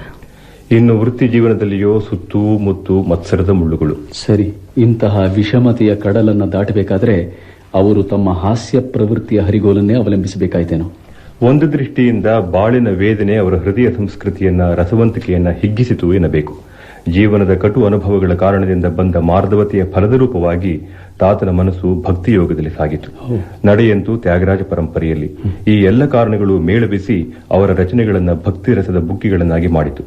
ತಾತ ಈ ಶತಮಾನದ ಮಹಾನ್ ವಾಗ್ಗೇಯಕಾರರು ಎನಿಸಿಕೊಂಡರು. ಅವರು ರಚಿಸಿದ ಮೊದಲ ಕೀರ್ತನೆ ಯಾವುದು? ಮಾಯಾಮಾಳವ ಗೌಳದಲ್ಲಿ ಚಿಂತೆಯೇಹಂ ಜಾನಕಿ ಕಾಂತಂ ಎಂಬುದು. ಅದರ ರಚನೆಯಾದದ್ದು 1900ರಲ್ಲಿ. ಅದರ ರಚನೆಗೆ ಪ್ರಚೋದನೆ 1900. ಆಗ ತಾತನಿಗೆ 35 ವರ್ಷ. ಆ ಸಮಯದಲ್ಲಿ ಮೈಸೂರಿನಲ್ಲಿ ಭಯಂಕರವಾದ ಪ್ಲೇಗು.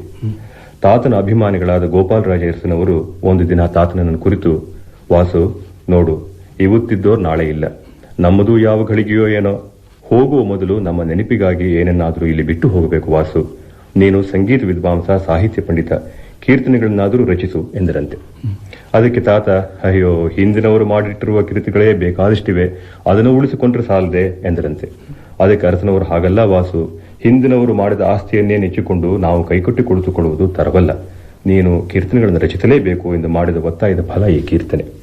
ಚಿಂತಯೇಷಂ ಜಾನಕೀ ಕಾಂತಂ ಸಂತತಂ ಚಿಂತಯೇಷಂ ಜಾನಕೀ ಕಾಂತಂ ಸಂತತಂ ಚಿಂತಿತಾರ್ಥದಾಯಕವನಿಲಸುತನುತಂ ಕಾಂತಿ ವಿಜಿತ ದಿನಪತಿಂ ದಯಾನ್ವಿತಂ ಚಿಂತಯೇಷಂ ಜಾನಕೀ ಕಾಂತಂ ಸಂತತಂ ಚಿಂತಿತಾರ್ಥದಾಯಕವನಿಲಸುತನುತಂ ಕಾಂತಿ ವಿಜಿತ ದಿನಪತಿಂ ದಯಾನ್ವಿತಂ ಚಿಂತಯೇಷಂ ಜಾನಕೀ ಕಾಂತಂ ಸಂತತಂ ಚಿಂತಿತಾರ್ಥದಾಯಕವನಿಲಸುತನುತಂ ಕಾಂತಿ ವಿಜಿತ ದಿನಪತಿಂ ದಯಾನ್ವಿತಂ ಚಿಂತಯೇಷಂ ಜಾನಕೀ ಕಾಂತಂ.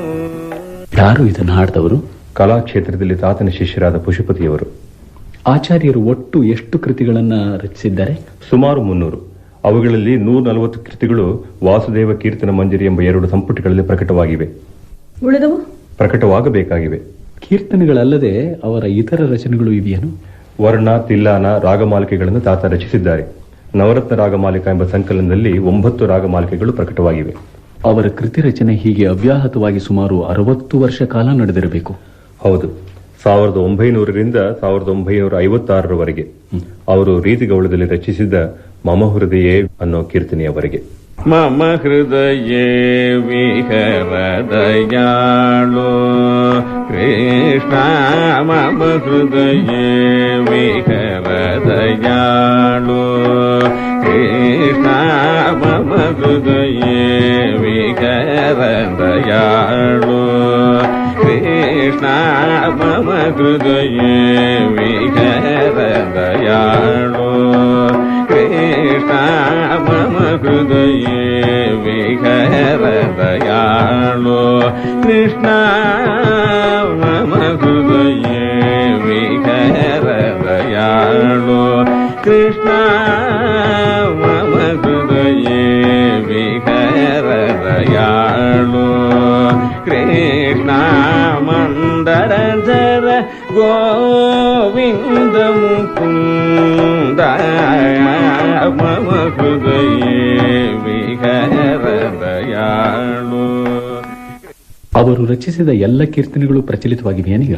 ಕೆಲವು ಕೀರ್ತನೆಗಳು ಈಗ ಸುಮಾರು 40-50 ವರ್ಷದಿಂದ ಸಂಗೀತ ಸಭೆಗಳನ್ನು ರಂಜಿಸುತ್ತಾ ಇವೆ. ದಕ್ಷಿಣದ ಸಂಗೀತ ವಿದ್ವಾಂಸರು ಅವರ ಕೀರ್ತನೆಗಳನ್ನು ಕಲಿತು ಹಾಡಲು ಈಗ ತುಂಬಾ ಉತ್ಸಾಹ ತೋರುತ್ತಿದ್ದಾರೆ. ವಿಮರ್ಶಕರು ಕೀರ್ತನೆಗಳಲ್ಲಿನ ಸಾಹಿತ್ಯ ಶ್ರೇಷ್ಠತೆಯನ್ನು, ಭಾವಸೌಂದರ್ಯವನ್ನು, ಅವುಗಳಲ್ಲಿನ ಕಲಾ ಪ್ರೌಢಿಮೆಯನ್ನು ಮೆಚ್ಚಿಕೊಂಡಿದ್ದಾರೆ. ಹೆಸರಾಂತ ವಿದ್ವಾಂಸರಾದ ರಾಳಪಳ್ಳಿ ಅನಂತಕೃಷ್ಣ ಶರ್ಮರು ಮೊನ್ನೆ ಹೇಳಿದ ಮಾತು ನೆನಪಿಗೆ ಬರುತ್ತದೆ. ಆಚಾರ್ಯರು ಮುಖ್ಯವಾಗಿ ಸಂಸ್ಕೃತ ವಾಂಗ್ಮಯದಲ್ಲಿ ವ್ಯಾಸಂಗ ಮಾಡಿದ್ದು ಕಾವ್ಯ, ಚಂಪು, ನಾಟಕ, ಅಲಂಕಾರ ಮತ್ತು ವ್ಯಾಕರಣ. ಇವುಗಳಲ್ಲಿ ಅವರ ಪಾಂಡಿತ್ಯ ಆ ಕಾಲದ ಸಂಪ್ರದಾಯದಂತೆ ದೃಢವಾದದ್ದು, ಶುದ್ಧವಾದದ್ದು. ಸಂಗೀತ ಕಲೆಯಲ್ಲಿ ಅಸಾಧಾರಣ ಪ್ರತಿಭೆ ಅವರದು. ವ್ಯಾಸಂಗವೂ ಹಾಗೆಯೇ. ಆದ್ದರಿಂದ ಅವರ ನಿರ್ಮಾಣ ಕೌಶಲ, ಕುತೂಹಲ ಎಲ್ಲ ಆ ಕಲೆಯಲ್ಲೇ ಹೆಚ್ಚು ಹೊಳೆಯಾಗಿ ಹರಿದವು. ಆ ರಚನೆಗೆ ಅವರ ಸಂಸ್ಕೃತದ ಸುಕುಮಾರ ಸುಂದರ ಪಾಂಡಿತ್ಯ ಹಿನ್ನೆಲೆಯಾಗಿದ್ದು ನಡೆಸಿತು. ಸಂಗೀತ ಕೃತಿಗಳಲ್ಲಿ ಮಹಾಮಹನಾದ ಸ್ವಾತಿ ತಿರುನಾಳ್ ಮಹಾರಾಜನ ರಚನೆಗಳ ತರುವಾಯ ಆಚಾರ್ಯರ ಕೀರ್ತನೆಗಳದೇ ಉತ್ತಮ ಸ್ಥಾನ ಭಾಷಾ ಮಾಧುರ್ಯದಲ್ಲಿ ಎಂದು ಹೇಳಬಹುದು. ಇನ್ನು ನಾದ ಲಯ ಕಲ್ಪನೆಯಲ್ಲಿ ಆಚಾರ್ಯರದು ಶ್ರೀ ತ್ಯಾಗರಾಜ ಸ್ವಾಮಿಯವರ ಸಂಪ್ರದಾಯ. ಅದರ ಚೌಕಟ್ಟಿನಲ್ಲೇ ಅದು ನಡೆದಿದೆ. ಆದರೂ ಪ್ರತಿಯೊಂದು ರಚನೆಯಲ್ಲೂ ಆಚಾರ್ಯರ ಪ್ರತಿಭೆ ಸ್ವತಂತ್ರವಾಗಿ, ಕಮನೀಯವಾಗಿ ವಿಕಾಸ ಹೊಂದಿದೆ. ಅವರ ತಾಯಿನುಡಿ ಕನ್ನಡ ಮತ್ತು ದೇಶಭಾಷೆ. ಆದರೂ ತೆಲುಗಿನಲ್ಲಿ ಅವರ ಅನೇಕ ಕೃತಿಗಳನ್ನು ರಚಿಸುವುದಕ್ಕೆ ಕಾರಣ ಆ ಸಂಪ್ರದಾಯ ಭಕ್ತಿ ಒಂದೇ. ಭಾಷೆ ಯಾವುದೇ ಆಗಲಿ, ಸಂಗೀತದ ಕಲ್ಪನಾ ಚಮತ್ಕಾರಗಳಿಗೆ, ಭಾವಗಳ ಮಾಧುರ್ಯಕ್ಕೆ, ರಾಗತಾಳಗಳ ಗಂಭೀರತೆಗೆ ಮನಸೋತು ಕಲಿಯಬೇಕಾದ ಅಂತಸ್ತಿನವು ಆಚಾರ್ಯರ ರಚನೆಗಳು. ಆ ದೃಷ್ಟಿಯಿಂದ ನೋಡಿಯೇ ದಕ್ಷಿಣ ದೇಶದಲ್ಲೆಲ್ಲ ಪ್ರಣಮಾಮ್ಯಹಂ ಶ್ರೀ ಗೌರೀಸುತಂ, ರಾರಾಜೀವಲೋಚನ ರಾಮ ಮುಂತಾದ ಅವರ ಹಲವು ಕೃತಿಗಳನ್ನು ಎಷ್ಟೋ ಮಂದಿ ಸಂಗೀತ ವಿದ್ವಾಂಸರು ವಿದ್ಯಾರ್ಥಿಗಳು ಈಚೆಗೆ ವ್ಯಾಪ್ತಿಗೆ ತರುತ್ತಿದ್ದಾರೆ, ತಂದಿದ್ದಾರೆ. ಸಂಗೀತದಲ್ಲಿ ಅದೇ ಸರಿಯಾದ ನೋಟ. ನಿಜವಾದ ರಸಿಕರಿಗೆ ಕಣ್ಣು ಬೇರೆ ಕಡೆ ಜಾರುವುದಿಲ್ಲ.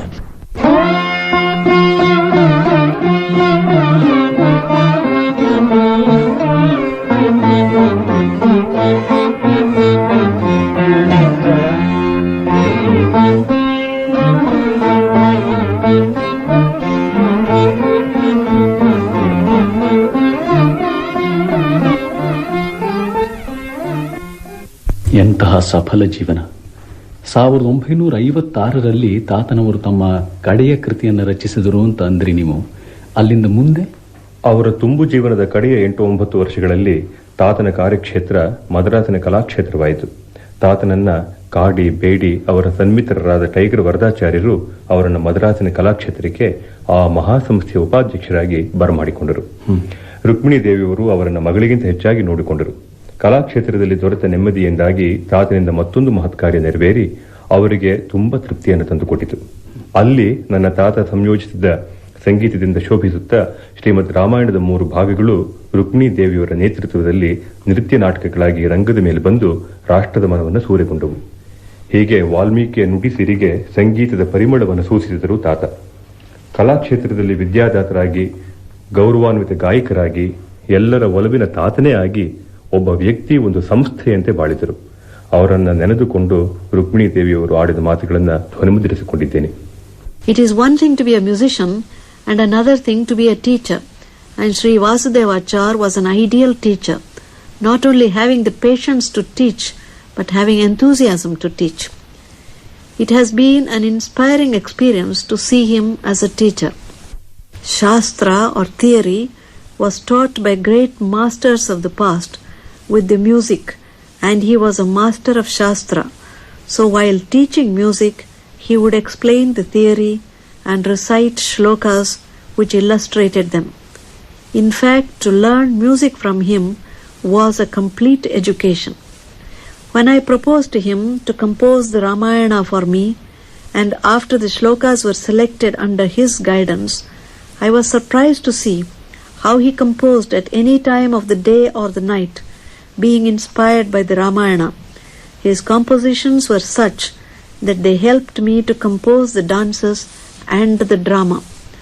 While teaching the dance, the most important aspect of dance drama is abhinaya, and I found that the music itself was so full of bhava that the emotional content of the music made it easier both for the dancer and the composer of the dance. He knew what raga to choose for a particular sentiment, and it was always exactly right. These Ramayana compositions of his will be of eternal value, and in this, as well as in his other compositions, he has left a precious gift of India itself to the world.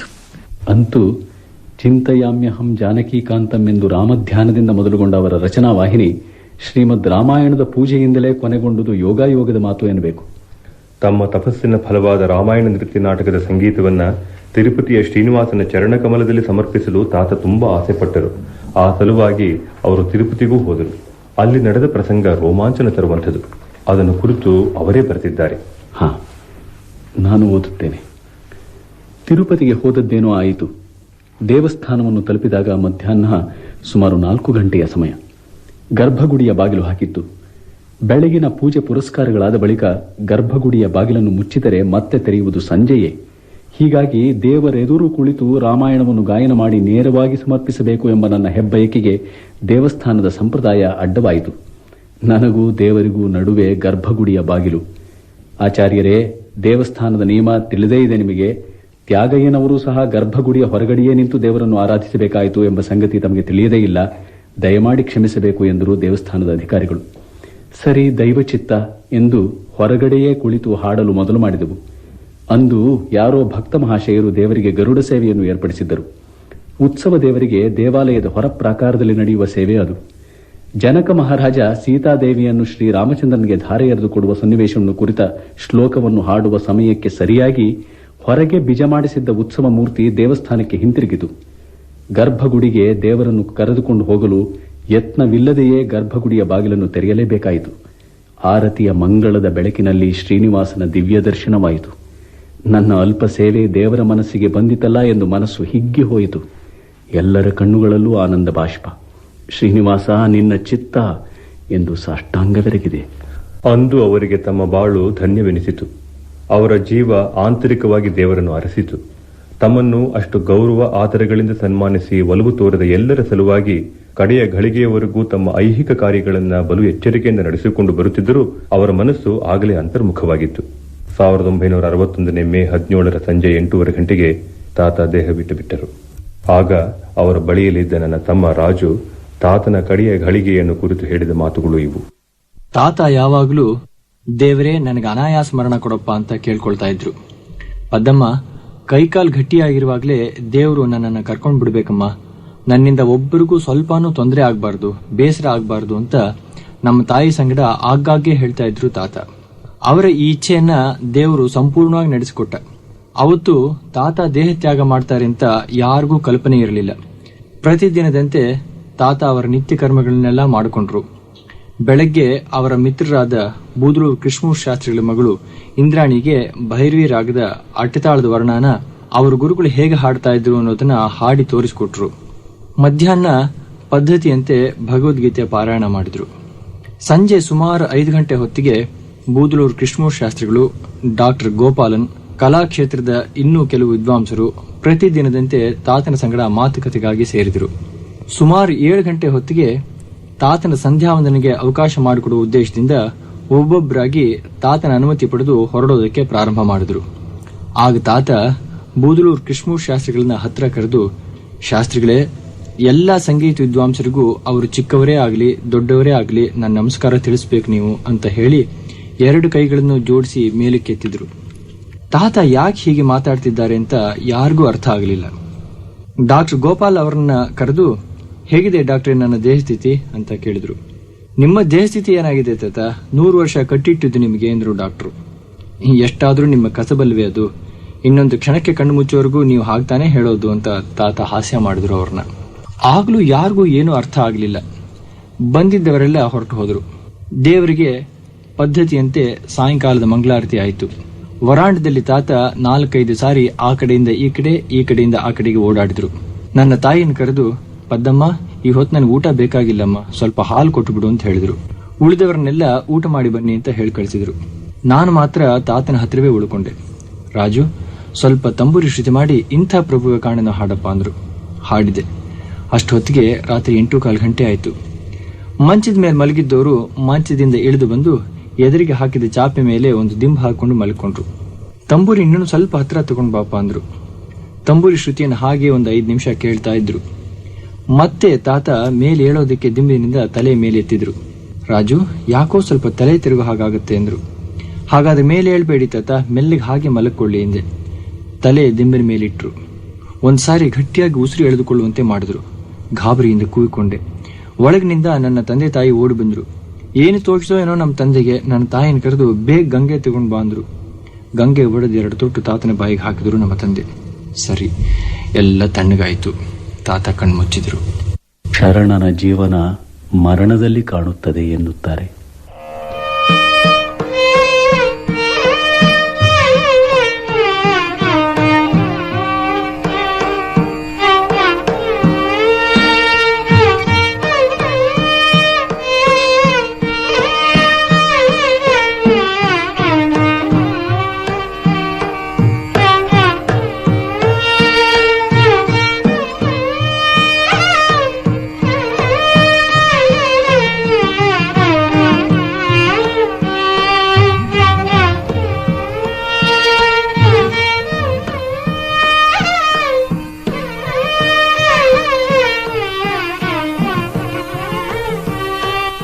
What a treasure house of knowledge and art had gone from our world with him. Shall we again hear or see the like of him? It was written by Sri Shankaracharya of Kamakoti Peetham that such a musician is born only once in 100 years.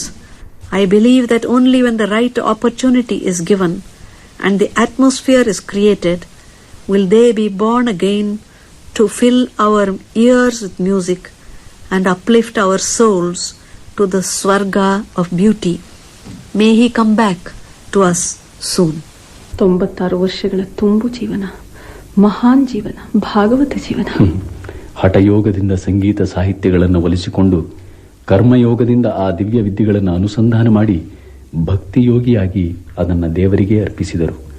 ಕೀರ್ತಿಶ್ರೀ ಅವರನ್ನು ಅರಸಿ ಬಂದಿರಬೇಕು. ಹೌದು, 1906ರಲ್ಲಿ ಅವರಿಗೆ ದೊರೆತ ಮೊದಲ ಸನ್ಮಾನದಿಂದ ಪ್ರಾರಂಭವಾಗಿ 1959ರಲ್ಲಿ ಭಾರತ ಸರ್ಕಾರ ಅವರಿಗೆ ಪದ್ಮಭೂಷಣ ಎಂಬ ಪ್ರಶಸ್ತಿಯನ್ನು ನೀಡಿ ಗೌರವ ಸಲ್ಲಿಸಿದ ಕಾಲದವರೆಗೆ ಅರಮನೆ, ಗುರುಮನೆಗಳು, ಜನತೆಯು ಅವರಿಗೆ ಅನೇಕ ಪ್ರಶಸ್ತಿಗಳನ್ನು ನೀಡಿ ಗೌರವಿಸಿದರು.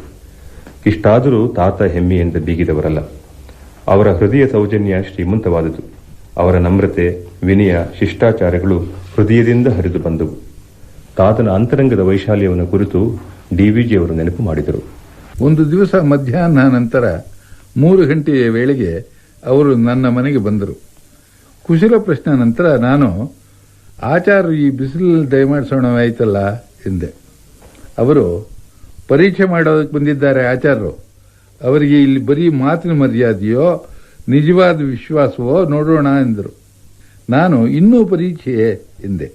ಅವರು, ಹಾಗಾದ್ರೆ ಆಚಾರ್ಯರು ಕರೆದ ಕಡೆಗೆ ಬರೋದುಂಟಷ್ಟೇ ಎಂದರು. ನಾನು, ಓಹೋ, ಅದಕ್ಕೆ ಸಂದೇಹವೇ ಎಂದೆ. ಅವರು, ವಿಚಾರ ಕೇಳಿದ ಮೇಲೆ ಹೇಳೋಣವಾಗಲಿ, ರಾತ್ರಿ ಕತ್ತಲಾದ ಮೇಲೆ ಚಿಕ್ಕಪೇಟೆಯ ಹಿಂದಿನ ಗಲ್ಲಿಗಳಲ್ಲಿ ಬರಬೇಕಾಗುತ್ತದೆ, ಆಲೋಚನೆ ಮಾಡೋಣವಾಗಲಿ ಎಂದು ಎಚ್ಚರಿಸಿದರು. ನಾನು, ಏನು ಪರವಾಗಿಲ್ಲ, ಆಚಾರ್ಯ ಎಲ್ಲಿ ಎಷ್ಟು ಹೊತ್ತಿನಲ್ಲಿದ್ದರೆ ನಾನು ಅಲ್ಲಿ ಅಷ್ಟೊತ್ತಿಗೆ ಸಿದ್ಧ ಎಂದೆ. ಹೀಗಾದ ಒಪ್ಪಂದದ ಮೇರೆಗೆ ಆ ರಾತ್ರಿ ಚಿಕ್ಕಪೇಟೆಯಲ್ಲಿ ಗುರುತು ಹೇಳಿದ್ದ ಕಡೆ ಒಬ್ಬ ಆಸಾಮಿ ನನಗಾಗಿ ಕಾದಿದ್ದ. ನಾನು ಆತನ ಹಿಂದೆ ನಡೆದು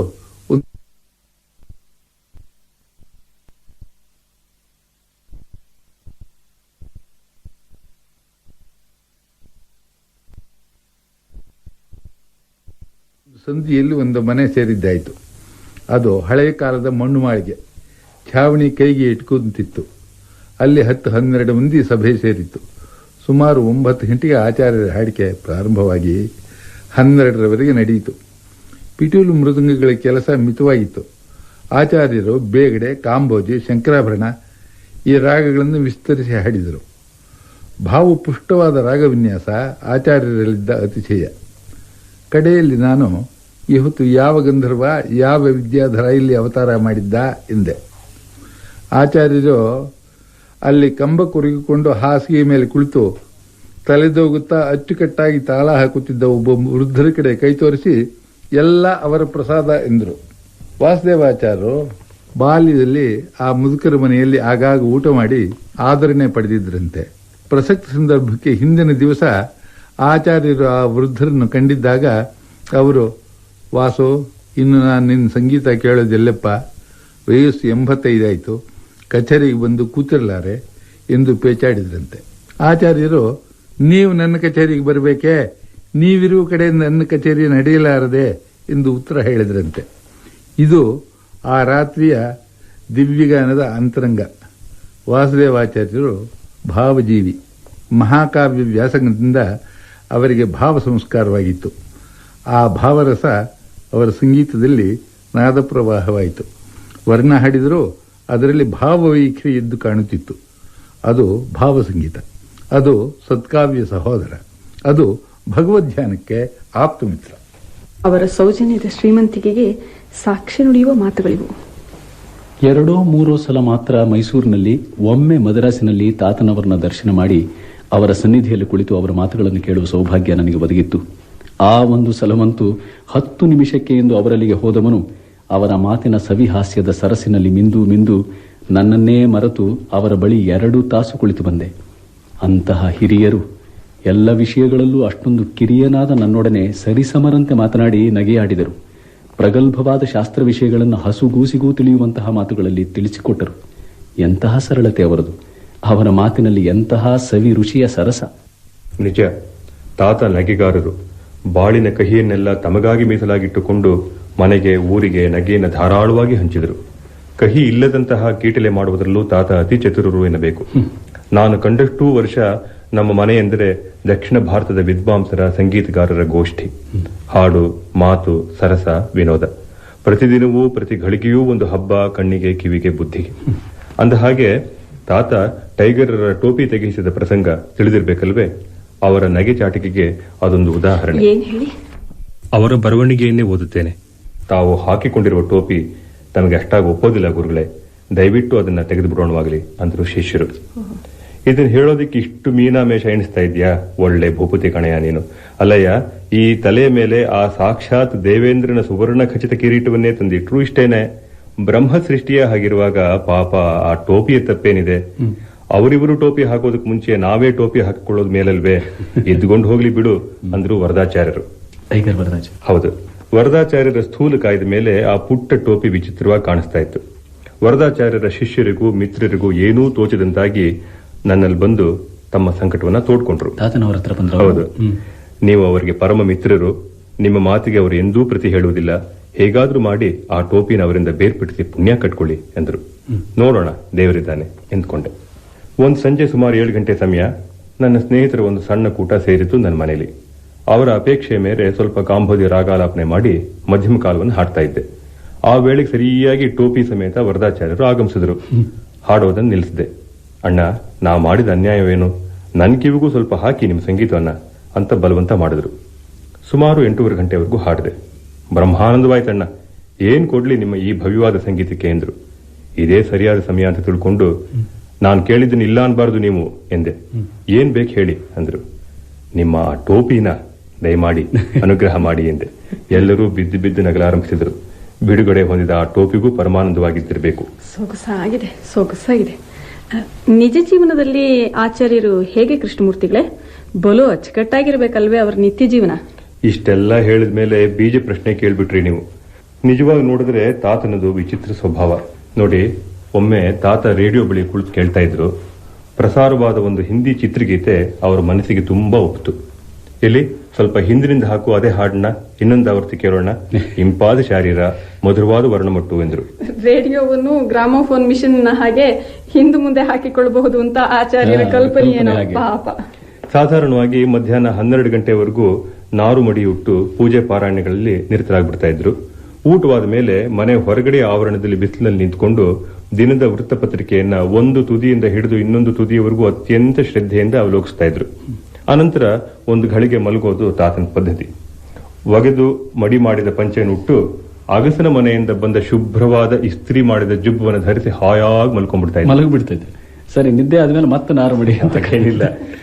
ಮನೆಯಿಂದ ಹೊರಡುವಾಗ ಎಷ್ಟೇ ಅವಸರದ ಕೆಲಸ ಇರಲಿ, ಶುಭ ಶಕನ ಕಾಣಿಸ್ಕೊಳ್ಳೋವರೆಗೂ ಹೊರಗೆ ಹೆಜ್ಜೆ ಇಡ್ತಾ ಇರಲಿಲ್ಲ ಅವರು. ಕೊನೆಗೆ ಶಕನ ದುರಿದೆ ಹೋದ್ರೆ ಮನೆಯ ಹೆಣ್ಣು ಮಕ್ಕಳನ್ನೇ ಕರೆದು, ಸ್ವಲ್ಪ ಎದುರುಗಡೆಯಿಂದ ಬಾಮ್ಮ, ನಾನು ಹೊರಗಡೆ ಹೋಗ್ಬೇಕಾಗಿದೆ ಅಂತ ಹೇಳಿ ಹಾಗೆ ಮಾಡಿಸಿಯೇ ಮನೆಯಿಂದ ಹೊರಡ್ತಾ ಇದ್ರು. ಎಷ್ಟು ಚೆನ್ನಾಗಿದೆ ಈ ಮಾತುಗಳು.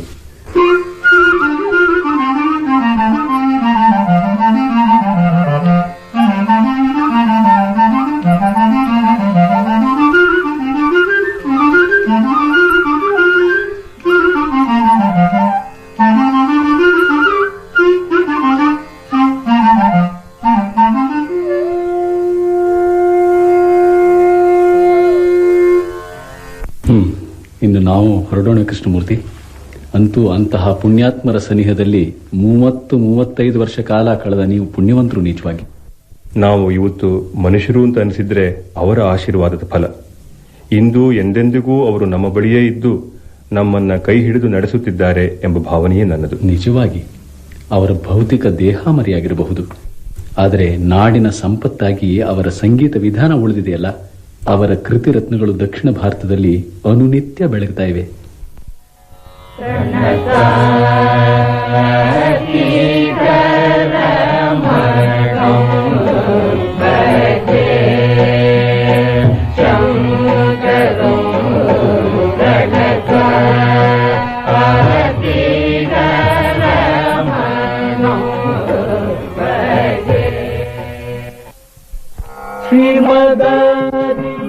ಶ್ರೀಮದಾದಿತ್ಯಾಗರಾಜ ಗುರುವರಂ ನಮಾಮ್ಯಹಂ. ಶ್ರೀಮದಾದಿತ್ಯಾಗರಾಜ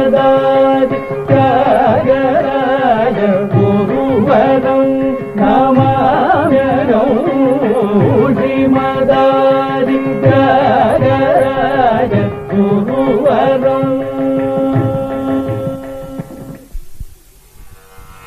ಇಂದಿರಾ ರಮಣ ಗೋವಿಂದ ಸುಂದರ ವದನಾರವಿಂದ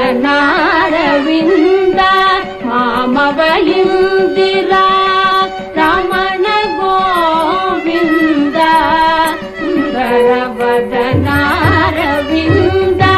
ಮಾಮವ ಇಂದಿರಾ ರಮಣ ಗೋವಿಂದ ಸುಂದರ ವದನಾರವಿಂದ ಮಾಮವ ಇಂದಿರಾ ಶ್ರೀಪುರಂದರಗುರುವರಂ ಭಾವಯೇನಂ ಶ್ರೀಪುರಂದರಗುರುವರಂ ಭಾವಯೇನಂ ಶ್ರೀಪುರಂದರಗುರುವರಂ ಭಾವಯೇನಂ ಶ್ರೀಪುರಂದರಗುರುವರಂ ಭಾವಯೇನಂ ಶ್ರೀಮುಖಚಂದ್ರಚಕೋರ ಸೇವಚತುರಂ ಶ್ರೀಗಲ್ಪಭೂರುಕಂ ಶ್ರೀಪುರಂದರಗುರುವರಂ ಭಾವಯೇನಂ ಶ್ರೀಮುಖಚಂದ್ರಚಕೋರ ಸೇವಚತುರಂ ಶ್ರೀಗಲ್ಪಭೂರುಕಂ ಶ್ರೀಪುರಂದರಗುರುವರಂ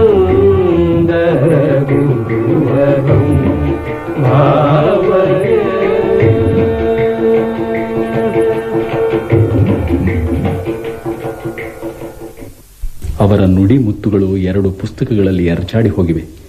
ಅವರ ತುಂಬು ಜೀವನದ ಶುಚಿ ರುಚಿಗಳನ್ನು ಸಾರುತ್ತಿರುವ ಆ ಪುಸ್ತಕಗಳು ಕನ್ನಡ ಸರಸ್ವತಿಯ ಮುಡಿ ಮುತ್ತುಗಳು. ಹೌದು ಎನ್ನಬೇಕು. ಮಾಸ್ತಿಯವರು ತಾತನ ಪುಸ್ತಕಗಳ ಬಗೆಗೆ ನುಡಿದಿದ್ದರು.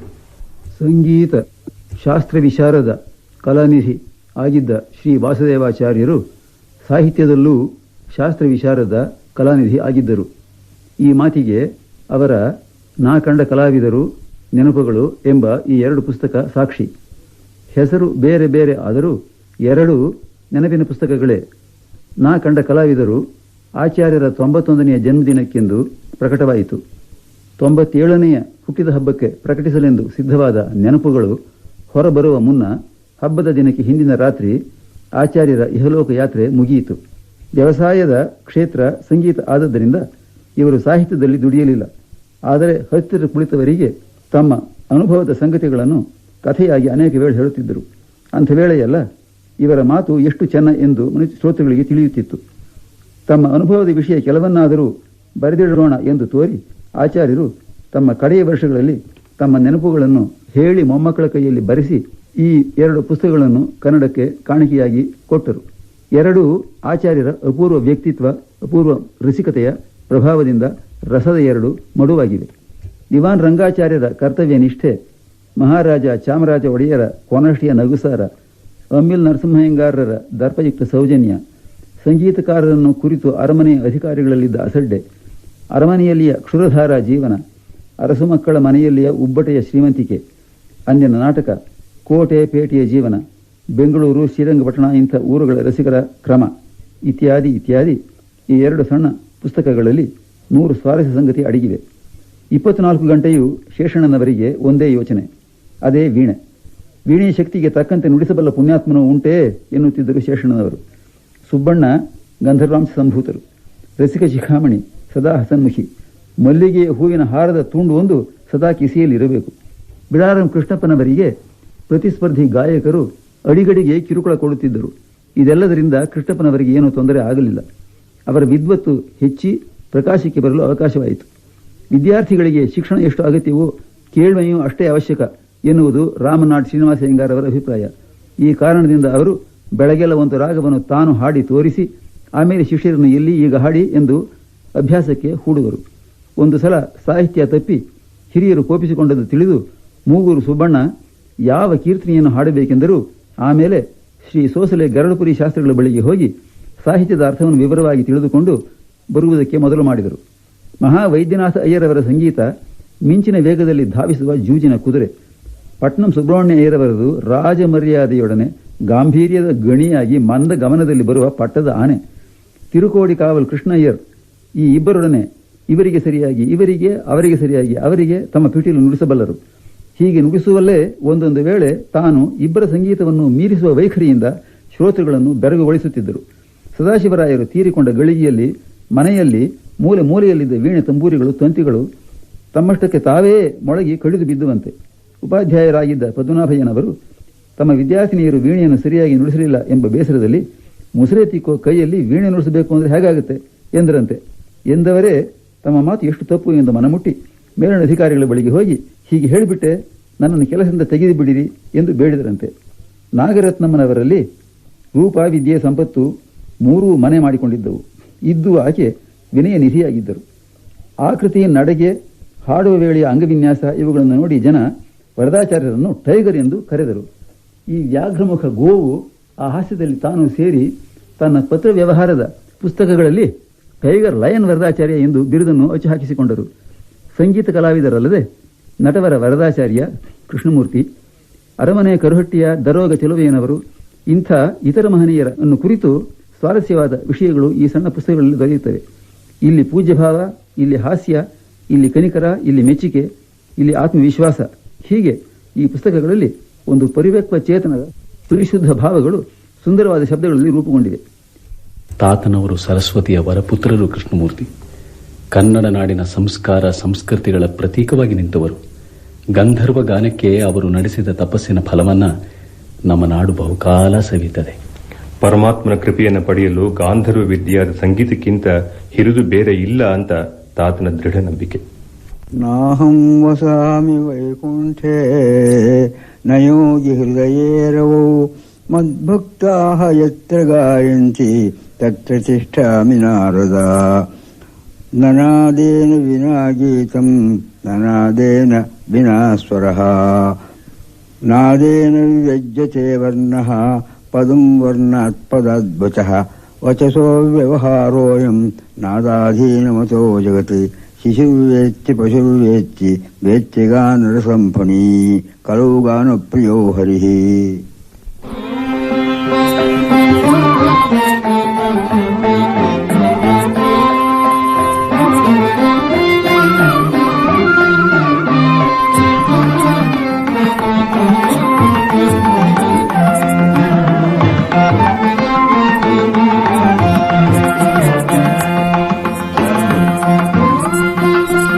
ಸಂಗೀತ ಶಾಸ್ತ್ರ ರತ್ನ ಮೈಸೂರು ವಾಸುದೇವಾಚಾರ್ಯರ ಗಾನ ಜೀವನದ ಬಗೆಗೆ ಸಾಕ್ಷಿಕ ಕಾರ್ಯಕ್ರಮವನ್ನು ಕೇಳುತ್ತಿದ್ದರು.